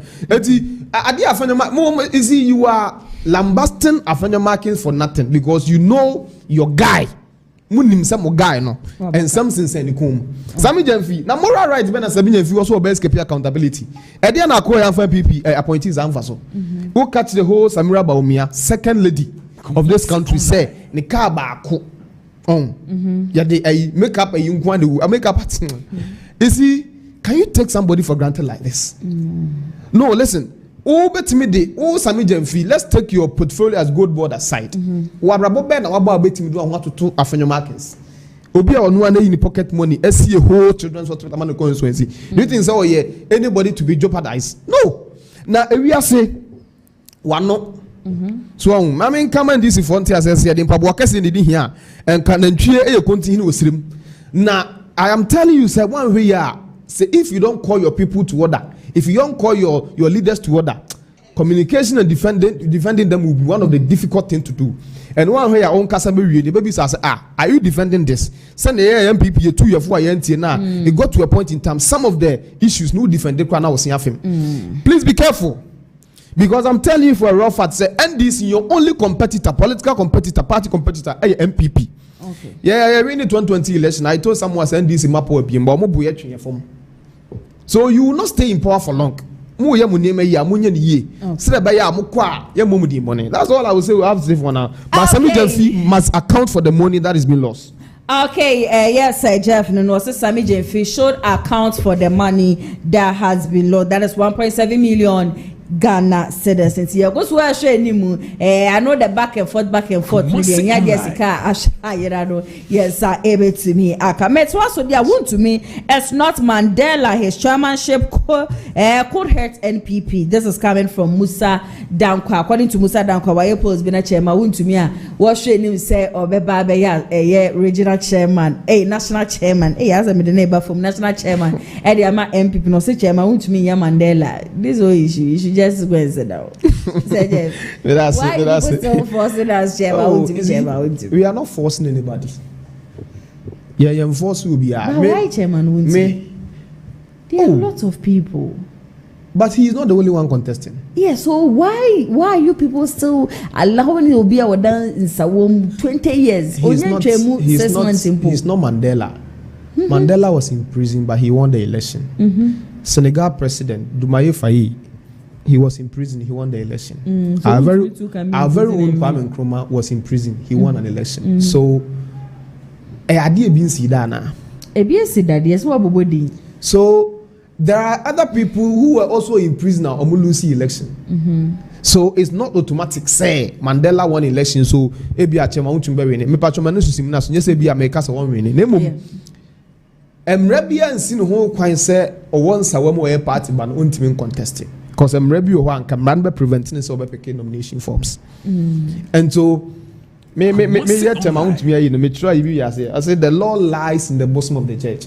Okay. Asem kokota a claimant na beka na asem defendant na beka na asem we can we are na law lawyer ne say misusu say and some afanu ni nyina kan no bibia ne do what's obo wi ade so misusu say and some afanu na kan no say na me de emra what they say me judgment be to enti emra no judge no or interpret law no e wo tenure no as feel based on the evidences and the cases that has been presented enti a lawyer for judges ayewo untumi election ni mu no delegate emra no ensem see free say baby a yadru ye hia untumi to be the chairman irrespective of wherever he is we will vote for him see free say enyo no na wase ade ni bedi party na ni mu but emra bia nsi no kwan so on nomination forms and contesting whether he is Mandela or not. So we to contest no Winia. Winia, is he going to serve the party from Nsawoma na mupe bibia just a mark on Nsawoma because 20 years ebia mobeba be mo be 2028 still your chairman will be at Nsawoma. Okay, that is it. We have the chairman. First vice chairman, second vice chairman, third vice chairman. And now me to where me no kasa current chairman team. Oyare. Any jinamu mano. Ayi mu na oho. Bugamu na. So when to the bia oho. Chairmanship position. Bebre na na a ceremonial. Okay. So hono. Because we share your party constitution now. Real time operations no. First vice, second vice organizers, youth organizers. Omuna ye real time operations work. So chairman no idea be an answer strategy be an order to form. But how the strategy will be executed lies in the bosom of the first vice and the other organizers, the field marshals. I'm going to be executives at the man. Okay. Eti me pacho chairman to me or who can so for nomination form no ato. But say obe win and aso win no. Delegate ne so. Eti MPP party. Say MYA your who kwan ne betina se. Say M na maybe a kwan bi o on say uyi pay pedestrian. Ebi wo ha akwa fa nwuram obi akramfa ba ya to awie tell me can say enti as to chairman want to me winning or not winning we know how to handle our party from here mona mo see party yagu ba fe de bibia na mo kan ho asem na de yagu de kan ho asem ya asem ko bi me aba want to me wa akwa peke ni ka me ti bibi kakra fi mi ya e de hu okay Ghana fo nyina ati ase se gold board asem ne de ya sa ka ye be sa kan biom se IMF report na buy no wa mo gold board din dey ama Ghana fo nyina dey ati ase ma Ghana fo nyina santi ase bi say policy no eboa oman na na ane esan say yakwa 3 billion e wo IMF no a ensi hu e wo ho 3% conditionalities ko say tato no say yenwia no mo wies community fee ko yentimi mfa ni pa adwuma enei ye say Bank of Ghana kas yentoto gold no ami yenya 10 billion eka eba mu 1.7 billion at least Ghana ni no enya so mfaso isan the Bank of Ghana ni dwumadie no enya mfaso nti ena we dey owo okay yemma MPP for instance ase biom say Sammy Gyemfi abo minority leader na odama no say oya poboni okunhuna nkofo dwom se mu sika so what you say oka ye na kwa beka say enya no kre wonya akonya kwatena TV so wasema aka nyina say wo do wasema manyame essence nyame ko kan se bebi de eto no so wan de wan kan hwe me kan ma menwe ati ase se Afenyo mark na chi egu ho Sammy Gyemfi no kwafo na me sama na so asa ati biom se ɛnam saa adeɛ no a yɛde ato no so a ɔnyɛ n'adwene sɛ ɔbɛyi ne ho ano ɛwɔ no nti no yɛde ne kɔ OSP hɔ so OSP ɛnsa no no na baabi kuro ne saa poo no a wɔde de n'ani ba bɛsi mmerante wɔn de nsiyɔ ne aniyɛden ɛsom ɔman Ghana no wɔn bɛnya wɔn fa ahodie no wɔatumi de wɔn atumi ayɛ wɔn adwuma me nua yɛba kyama wontumi deɛ nso yɛma Ghanafoɔ nyinaa nte sɛ kyama wontumi obi ansi ne kwan sɛ ane corporate national chairman na nso so yɛma Ghanafoɔ nyinaa nte asɛ sɛ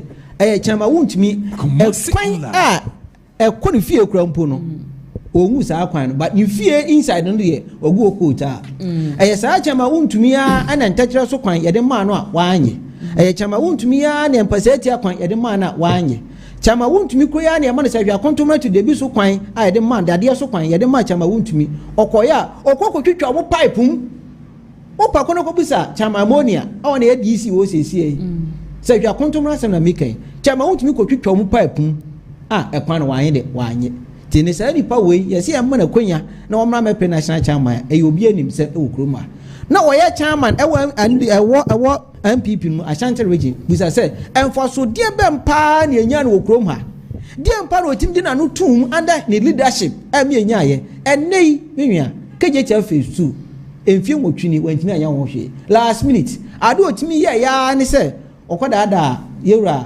fɛnsɛ nanado so ɔmfa so mɛbɔ fam wɔntwam sɛ de wɔkɔ abu akwa no na ɔmɛka nkyɛ so amefoɔ sɛ mokwa no mɛyɛ ama mo ɛsiane sɛ ɔpa about mu mfa soɔ ɛnɛ anigyesɛm a ɛwɔ mu ne sɛ yɛbaa yɛ afe baako ne abɔsom nwɔtwe yi ɔno a ne kurom kwan ɛne greda gi so a yɛde yɛdwini gagagagagaga ɛnɛ for the first time yɛwura do twam ahyɛ atale fufuo ɛwɔ kurom ha sɛ womarikɔ nti a sɛ wu akwan yɛyɛ de ama do twam wei ne anigyesɛm a santeman yateɛ and then for the first time and net driver ni our kwa do so for la interchange na se ne kwansi free to otimi fa esan say Kenya na aye wo say shrei be kwa run about and nei ye maame no mo na mfuturo eku omo ntimi nto adwa na okwan ho no nei omonya dida so na ne kesi mu pa eye Kumasi bypass ring road na ye de ye no wonu se ba kwa fa mikro se kire menua anigi sɛ ma aba ne sɛ ɛni kasa kɛseɛ a bedu Kumasi a ne emini to na ɛsɛ nkrɔfo kaa no ɛni ɛsɛ ofiri nkran ba yɛde kwan ne bɛfa konongo no aba bɛfa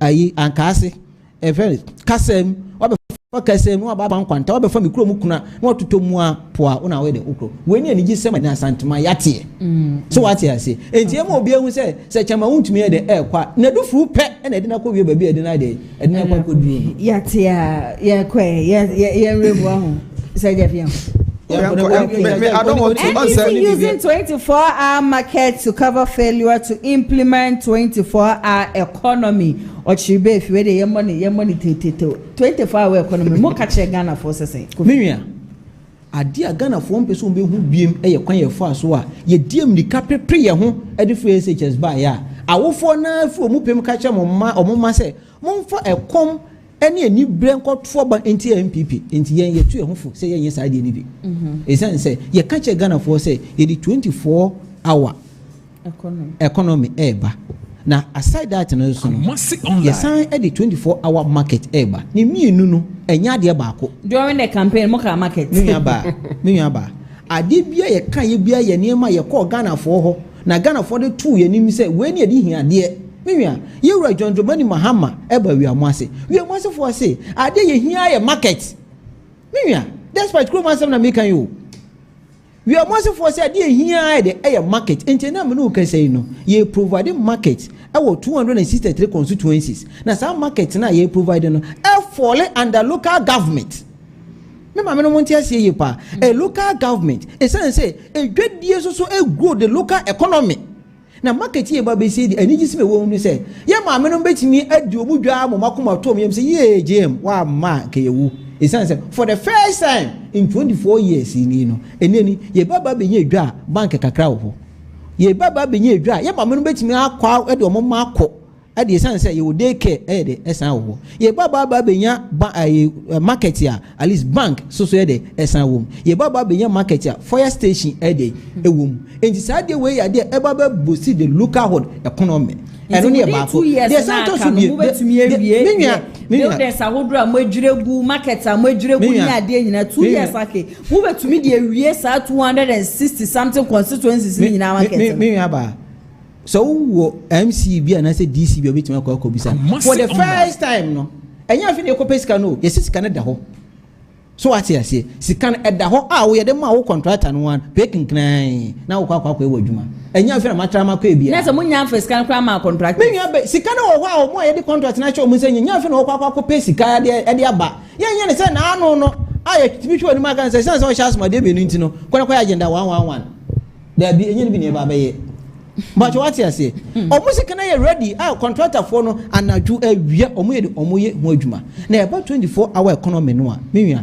wo fiti preko pe pause say moja na eba example say 24 hour economy na fall under Ministry of Trade and Industry enti ya magana fo nyina tia say yem pese be pre ho ntino ye sha sen kakran wo hwe passport officer 24 hour no it be call NIA it be ade it be akọ ho port so a ye bia ko pinwa ye to ye bo ase na adisem anigise me wom ni say ye say ye the incentives entin kam company ye wa say no and once we be rolling on the 24 hour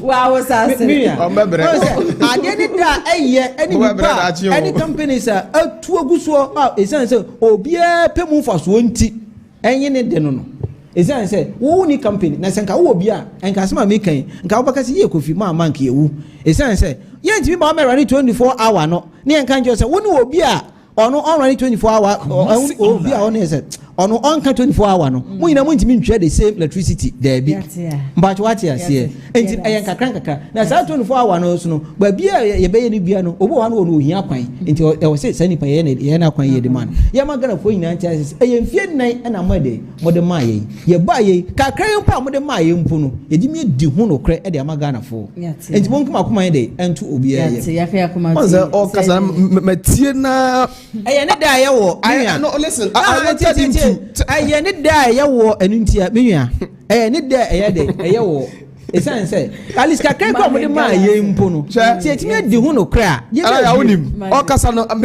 me tie na ye besi market na ye besi 263 my chem say market na ye sie na me nka ma asem na wo market na local government na we ni Ministry of Food Industry bianco me ba cho asema wo Kenya na pese wotimi kire mu say 24 hour economy no say ene ebe ye no ono ota onim me say none of NDC communicators or mark me say there is the 24 hour economy ye can free senior high school your first 9 months in office ye implement say amankura more than 4 million enya ho benefit coin enye matrama ko ebia na echana we be can say Dr. Pudon say ko ye fuo di jata kogum obi e Kennedy they don't know what it's about. Messi, go and read the history of Sydney 24-hour economy plan, and you will see, and you know what to do. Otia, what's the KJT market kakraka? Yes, you. Went to me and your production area be a factory be any asia. Won't mean convert here no come and 24 hours. Who could CBS man cranso? You do like I not go robi them. KJT ha. Went to me and see, went to me and convert KJT central market moi. And me running 24 hours. It can be converted to any type of yes, converting to some of the areas, some portion can be converted to areas you produce your production and a joa. So marketing. You don't have any idea to convert that. Otiaso kusi outside kusi market. Marketing getting na marketing getting no nsia aboko abenya bibiato. Says who benya bibiato. O say with the police station be shame. You have to do that. What the day care kwa ko shame. Day care no. Me say they are running away from 24 because they don't know what it's about. No feasibility test being why I conducting on it. And he said, "I'm finding some micro also market to what that." And I will see CBC for from the way I am telling these people say, what if they don't finish that project? We are sure. You see, someone we are. Let me just a year. No, listen, someone we are. Mujidi say, "Minkasa be yano." Man, we are. Mujidi say, it will stick well for you. Yeah, you're being kase pudu show. Yeah, see, yasin yekudi.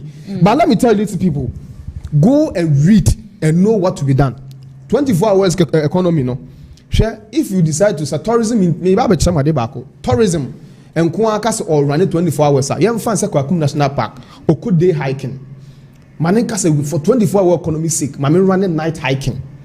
Say security man na wo 5 a what's offer additional 5 come. Yeah. Say bi be ya e bi pon 2 a na bi akostate. Me boa. Yeah. Anya employment no afi. Yeah. Say ma me bi ton biscuit ene pan no e wo ayi mountain I would say. Kakum ho no ma. Canopy na no a. Esan sen kofo ba na junior homachinti no o the tea o ma me fa obi kofro ba onya tea hihye obenom. O de no be ka ho. Say na ne nkro de omo ye adwuma eye 2 a o de omo obefa 4. Create employment. The 9 system too. The 9 system. Your lights and honey are doing. My brother, me see woman him share, read. They don't read anything. Me see up to now, me who communicate to beer. What me akase. This is how the 24-hour economy is going to work. I feel the muko sisi market. Mon kase muko sisi factory simple. I'm here production. And kamo kwa akuma danya. Ya kosi tomato factory BS wo. Na kama maya mana operation. Moko a year ayi what they saying. I heard ye. Papa kosi ndo mukrum we. Ya. Commander Sugar Factory mu nyina ho. Those factories na beti maya 24. We judge na one hospital running 24 hours. Aji ni pankwa ekosi market. Ko bi new. Na dey create akoha. Masa, Ghana baby edu no, ye no say mo betimi the policy bi aba betutu mama yo. No, listen, baby we are say kono. We need to be very strategic. And me airport bi I am used to. Me papa temu na aba. We should be thinking of something of that sort. Now 24 no, listen. It's a plus for you people, but at least no, it's not we need to build a country where if a government comes and the government is not doing something better, we would be able to speak about it. Said Dr. Adumaku Befi Kasa. Ono penina wa bone bra ebia the policies also nyamwanya wie. Ba me no mienu ati hayi. Afen de yefefe. E de yefuro. The ultimate usena wasena ma emi nyina. So that is why to the bia I say what needs to be done, and I say ebi wanye bibia na me Christian me patriotic, I'm political about ebi wa me patriotic because I am hoping say ebe mudi kura munyama ne nkabi say na be ya ba betimi asom de na maba ko mo na mo ka se ayoma na kan ka se. Okay, here the last and final topic for discussion. Beckham cocoa farmers will reject NDC in 2028 if their concerns are not addressed. But shahodra NDC amanyoko no mo share cocoa farmers ni egusua e twen se mo be for fail kofi. We there 2-3 minutes now. Cocoa asem yo kan se wonu se cocoa asem e ye me anka mai dey masem. Isan se Boshe aye share Ghana online. No, in fact, yetimi di boshe ne so.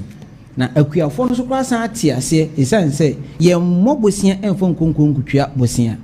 Na koko no anigisem aye wo koko hu no se FOB price aye adwaman so no ebo no sei na yesie de yesi to no e wo ho.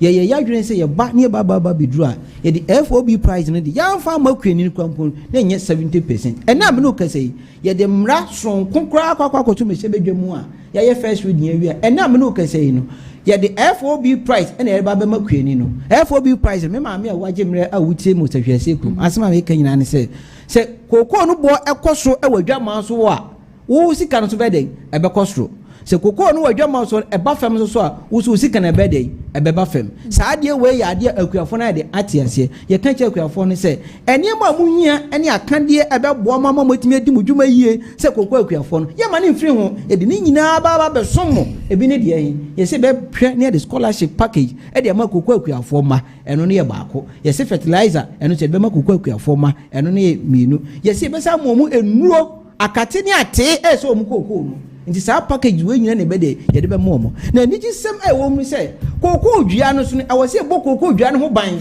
esen se obi o engage in illegal money bia nim se koko asase bia no gold e de e wo ho enti no onye fixability studies bia onye na excavator na pe na ko tiesi koko fonu esen se ohunu se ahwa na gold e de e wo enei no ye de emra fofo e de e ba be bo koko no ho e de e ho ban wontimi ntwa koko ayi na enwu all in the name say wo de baba be tu anwia wontimi ntwa koko e de enwu all in the name say de baba be de wo de baba be illegal mining enti ani gise be wo mi say ye de koko fo na de atu akoma so a ya place wo mo in our priority Okay. Ante nenu kokwa kwani bia na de akoma de ato no yam. Ade na ha kokwa kwafo no na me so me papa ene me maame mu nyina ka ho bia ni se enipa na ne kokwa bo no oji ebo na e wosoro. Ne wo se we de wo ti de aba fam no ba ani gisema ewo mu se ene no o mate ase se ye mo bo se mfa nkonkongu twa bosia.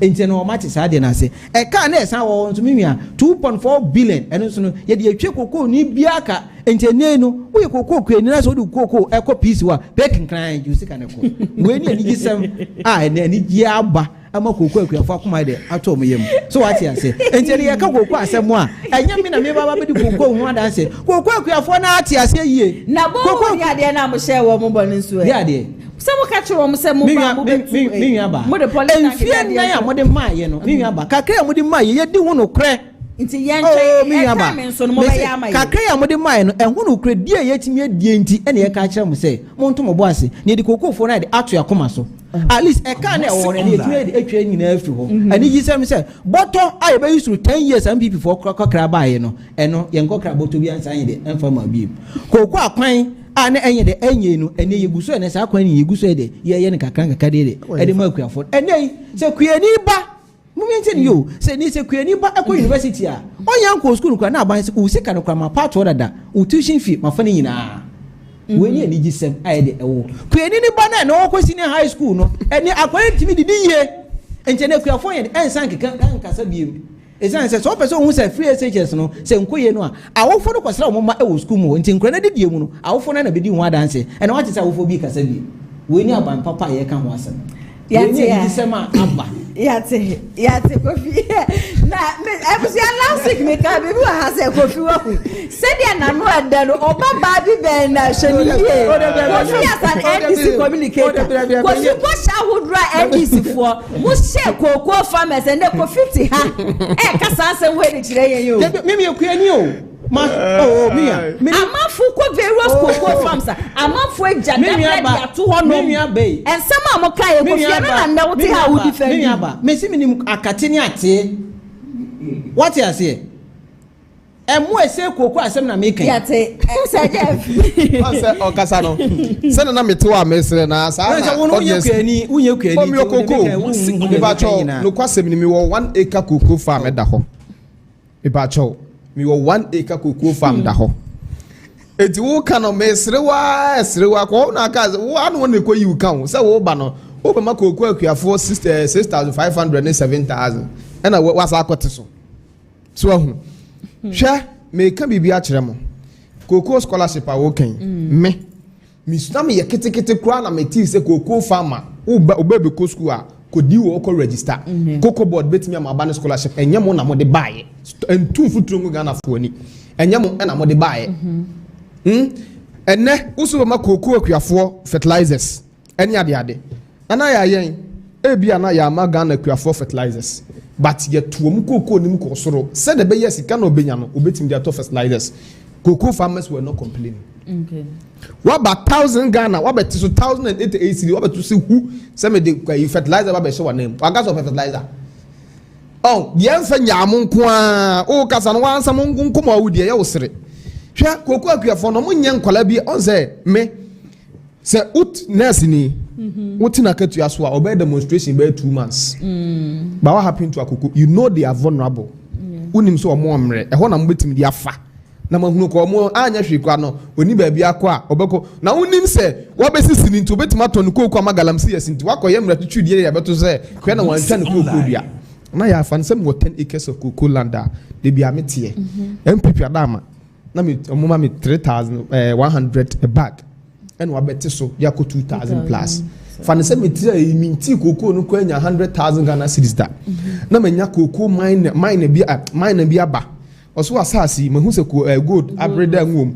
wakoje concession o mineral commission concession ni akoje o amra mu no ho kwanse wotu no about cocoa farm o say cocoa acres ni na mema 500,000 Ghana cedis ni lifetime no hu bi da ejuzu se obobo no cocoa hu budget e just escan no listen if you are say wo dwini cocoa farm prioritize their welfare okay jino mu ye die mu so mu fin se cocoa e cash crop a e yo man da chia mu nwine wona o jagu adwuma no welfare mama mfa mra mehunu mo kese wa koye mra batu se as far as odo cocoa fo ne die odo koko fo de say ondo koko na ma ne sisi achi onya spinal cord problem onwu ntem hwe na sika ba ma onye ene so mpese sika ba ma ne nyi a hwe ne welfare mu ye na menyam na me kan go na no me campaign ya na me go nya accident me call one of the deals no more can or see when the cocoa farmers come they complain no what the way they complain ask him any obi na dem beko opposition no ya na eja power dem am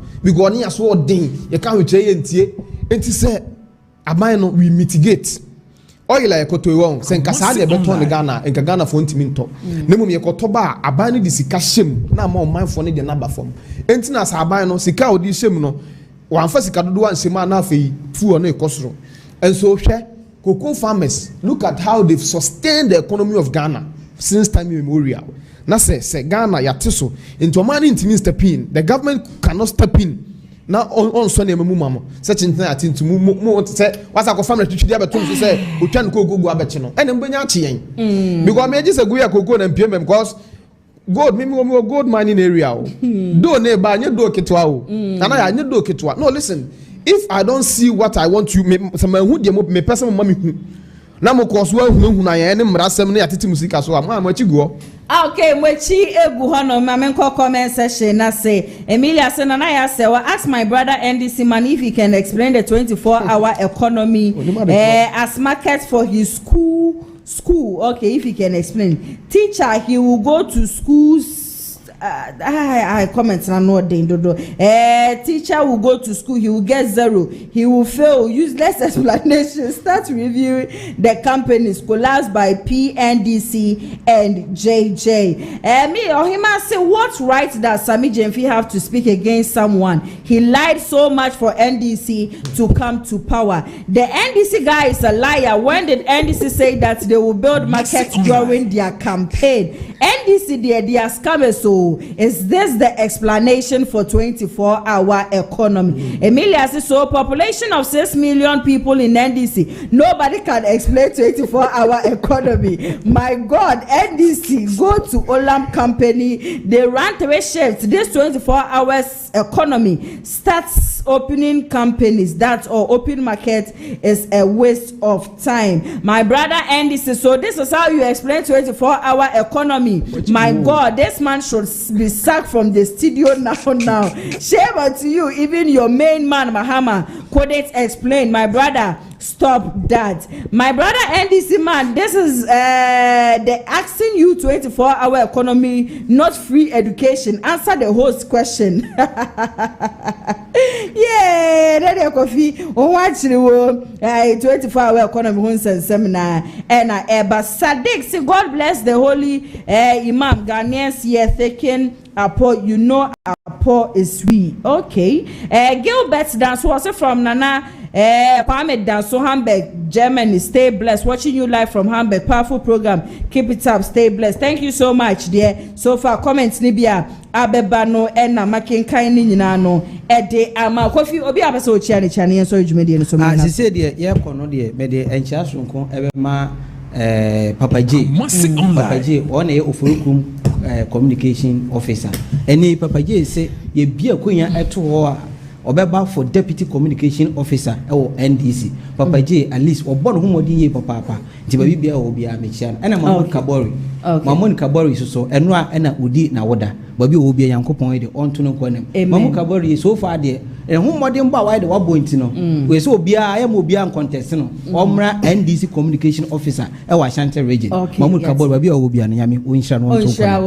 Kabori no me senior or teko. Yeah. Okay. Ebacho and Ra. Me your runs kakra. Okay. Na nipa oye madom.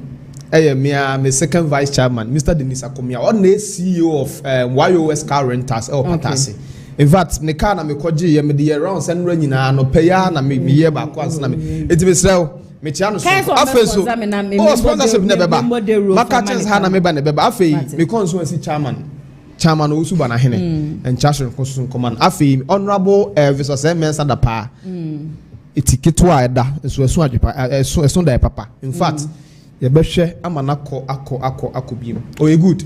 Okay, Sir Jeff, Meda was I am seeing. MC be Honorable Ivan Chumesi nyame Kofi bana wase se metu safre o utimi beka no sasana se Agyapong so meda wase ye papa me de MPP for national election baby ase me ni wom pope and pope for national youth organizer nyame nya na dom na ontumi endi enkoni juma ko bia da roma and dem tumi edi jumedie nyina no ebeso Danis garage a lunch on our part of Tacoma V8 the cast awodra ka nyina no wo mo ho nom edema wo ka bia wo pa bia no wo work through wo showroom wo no ade abenya ka ne bi na what Mondays akosi Saturdays wo mo available location e Kumasi Asokwa wo mo ni TI Amas na edi inhwenim 0550623377 obetimi afre wo mo na one woman so atwetwe enkomo wo cast ne so de atia point interior de kra de busu dem shonko engine dem so de eseweni baby a wo bia just walk in showroom no ho no bi anje o capra wo be hwemu adwetwa picture de open no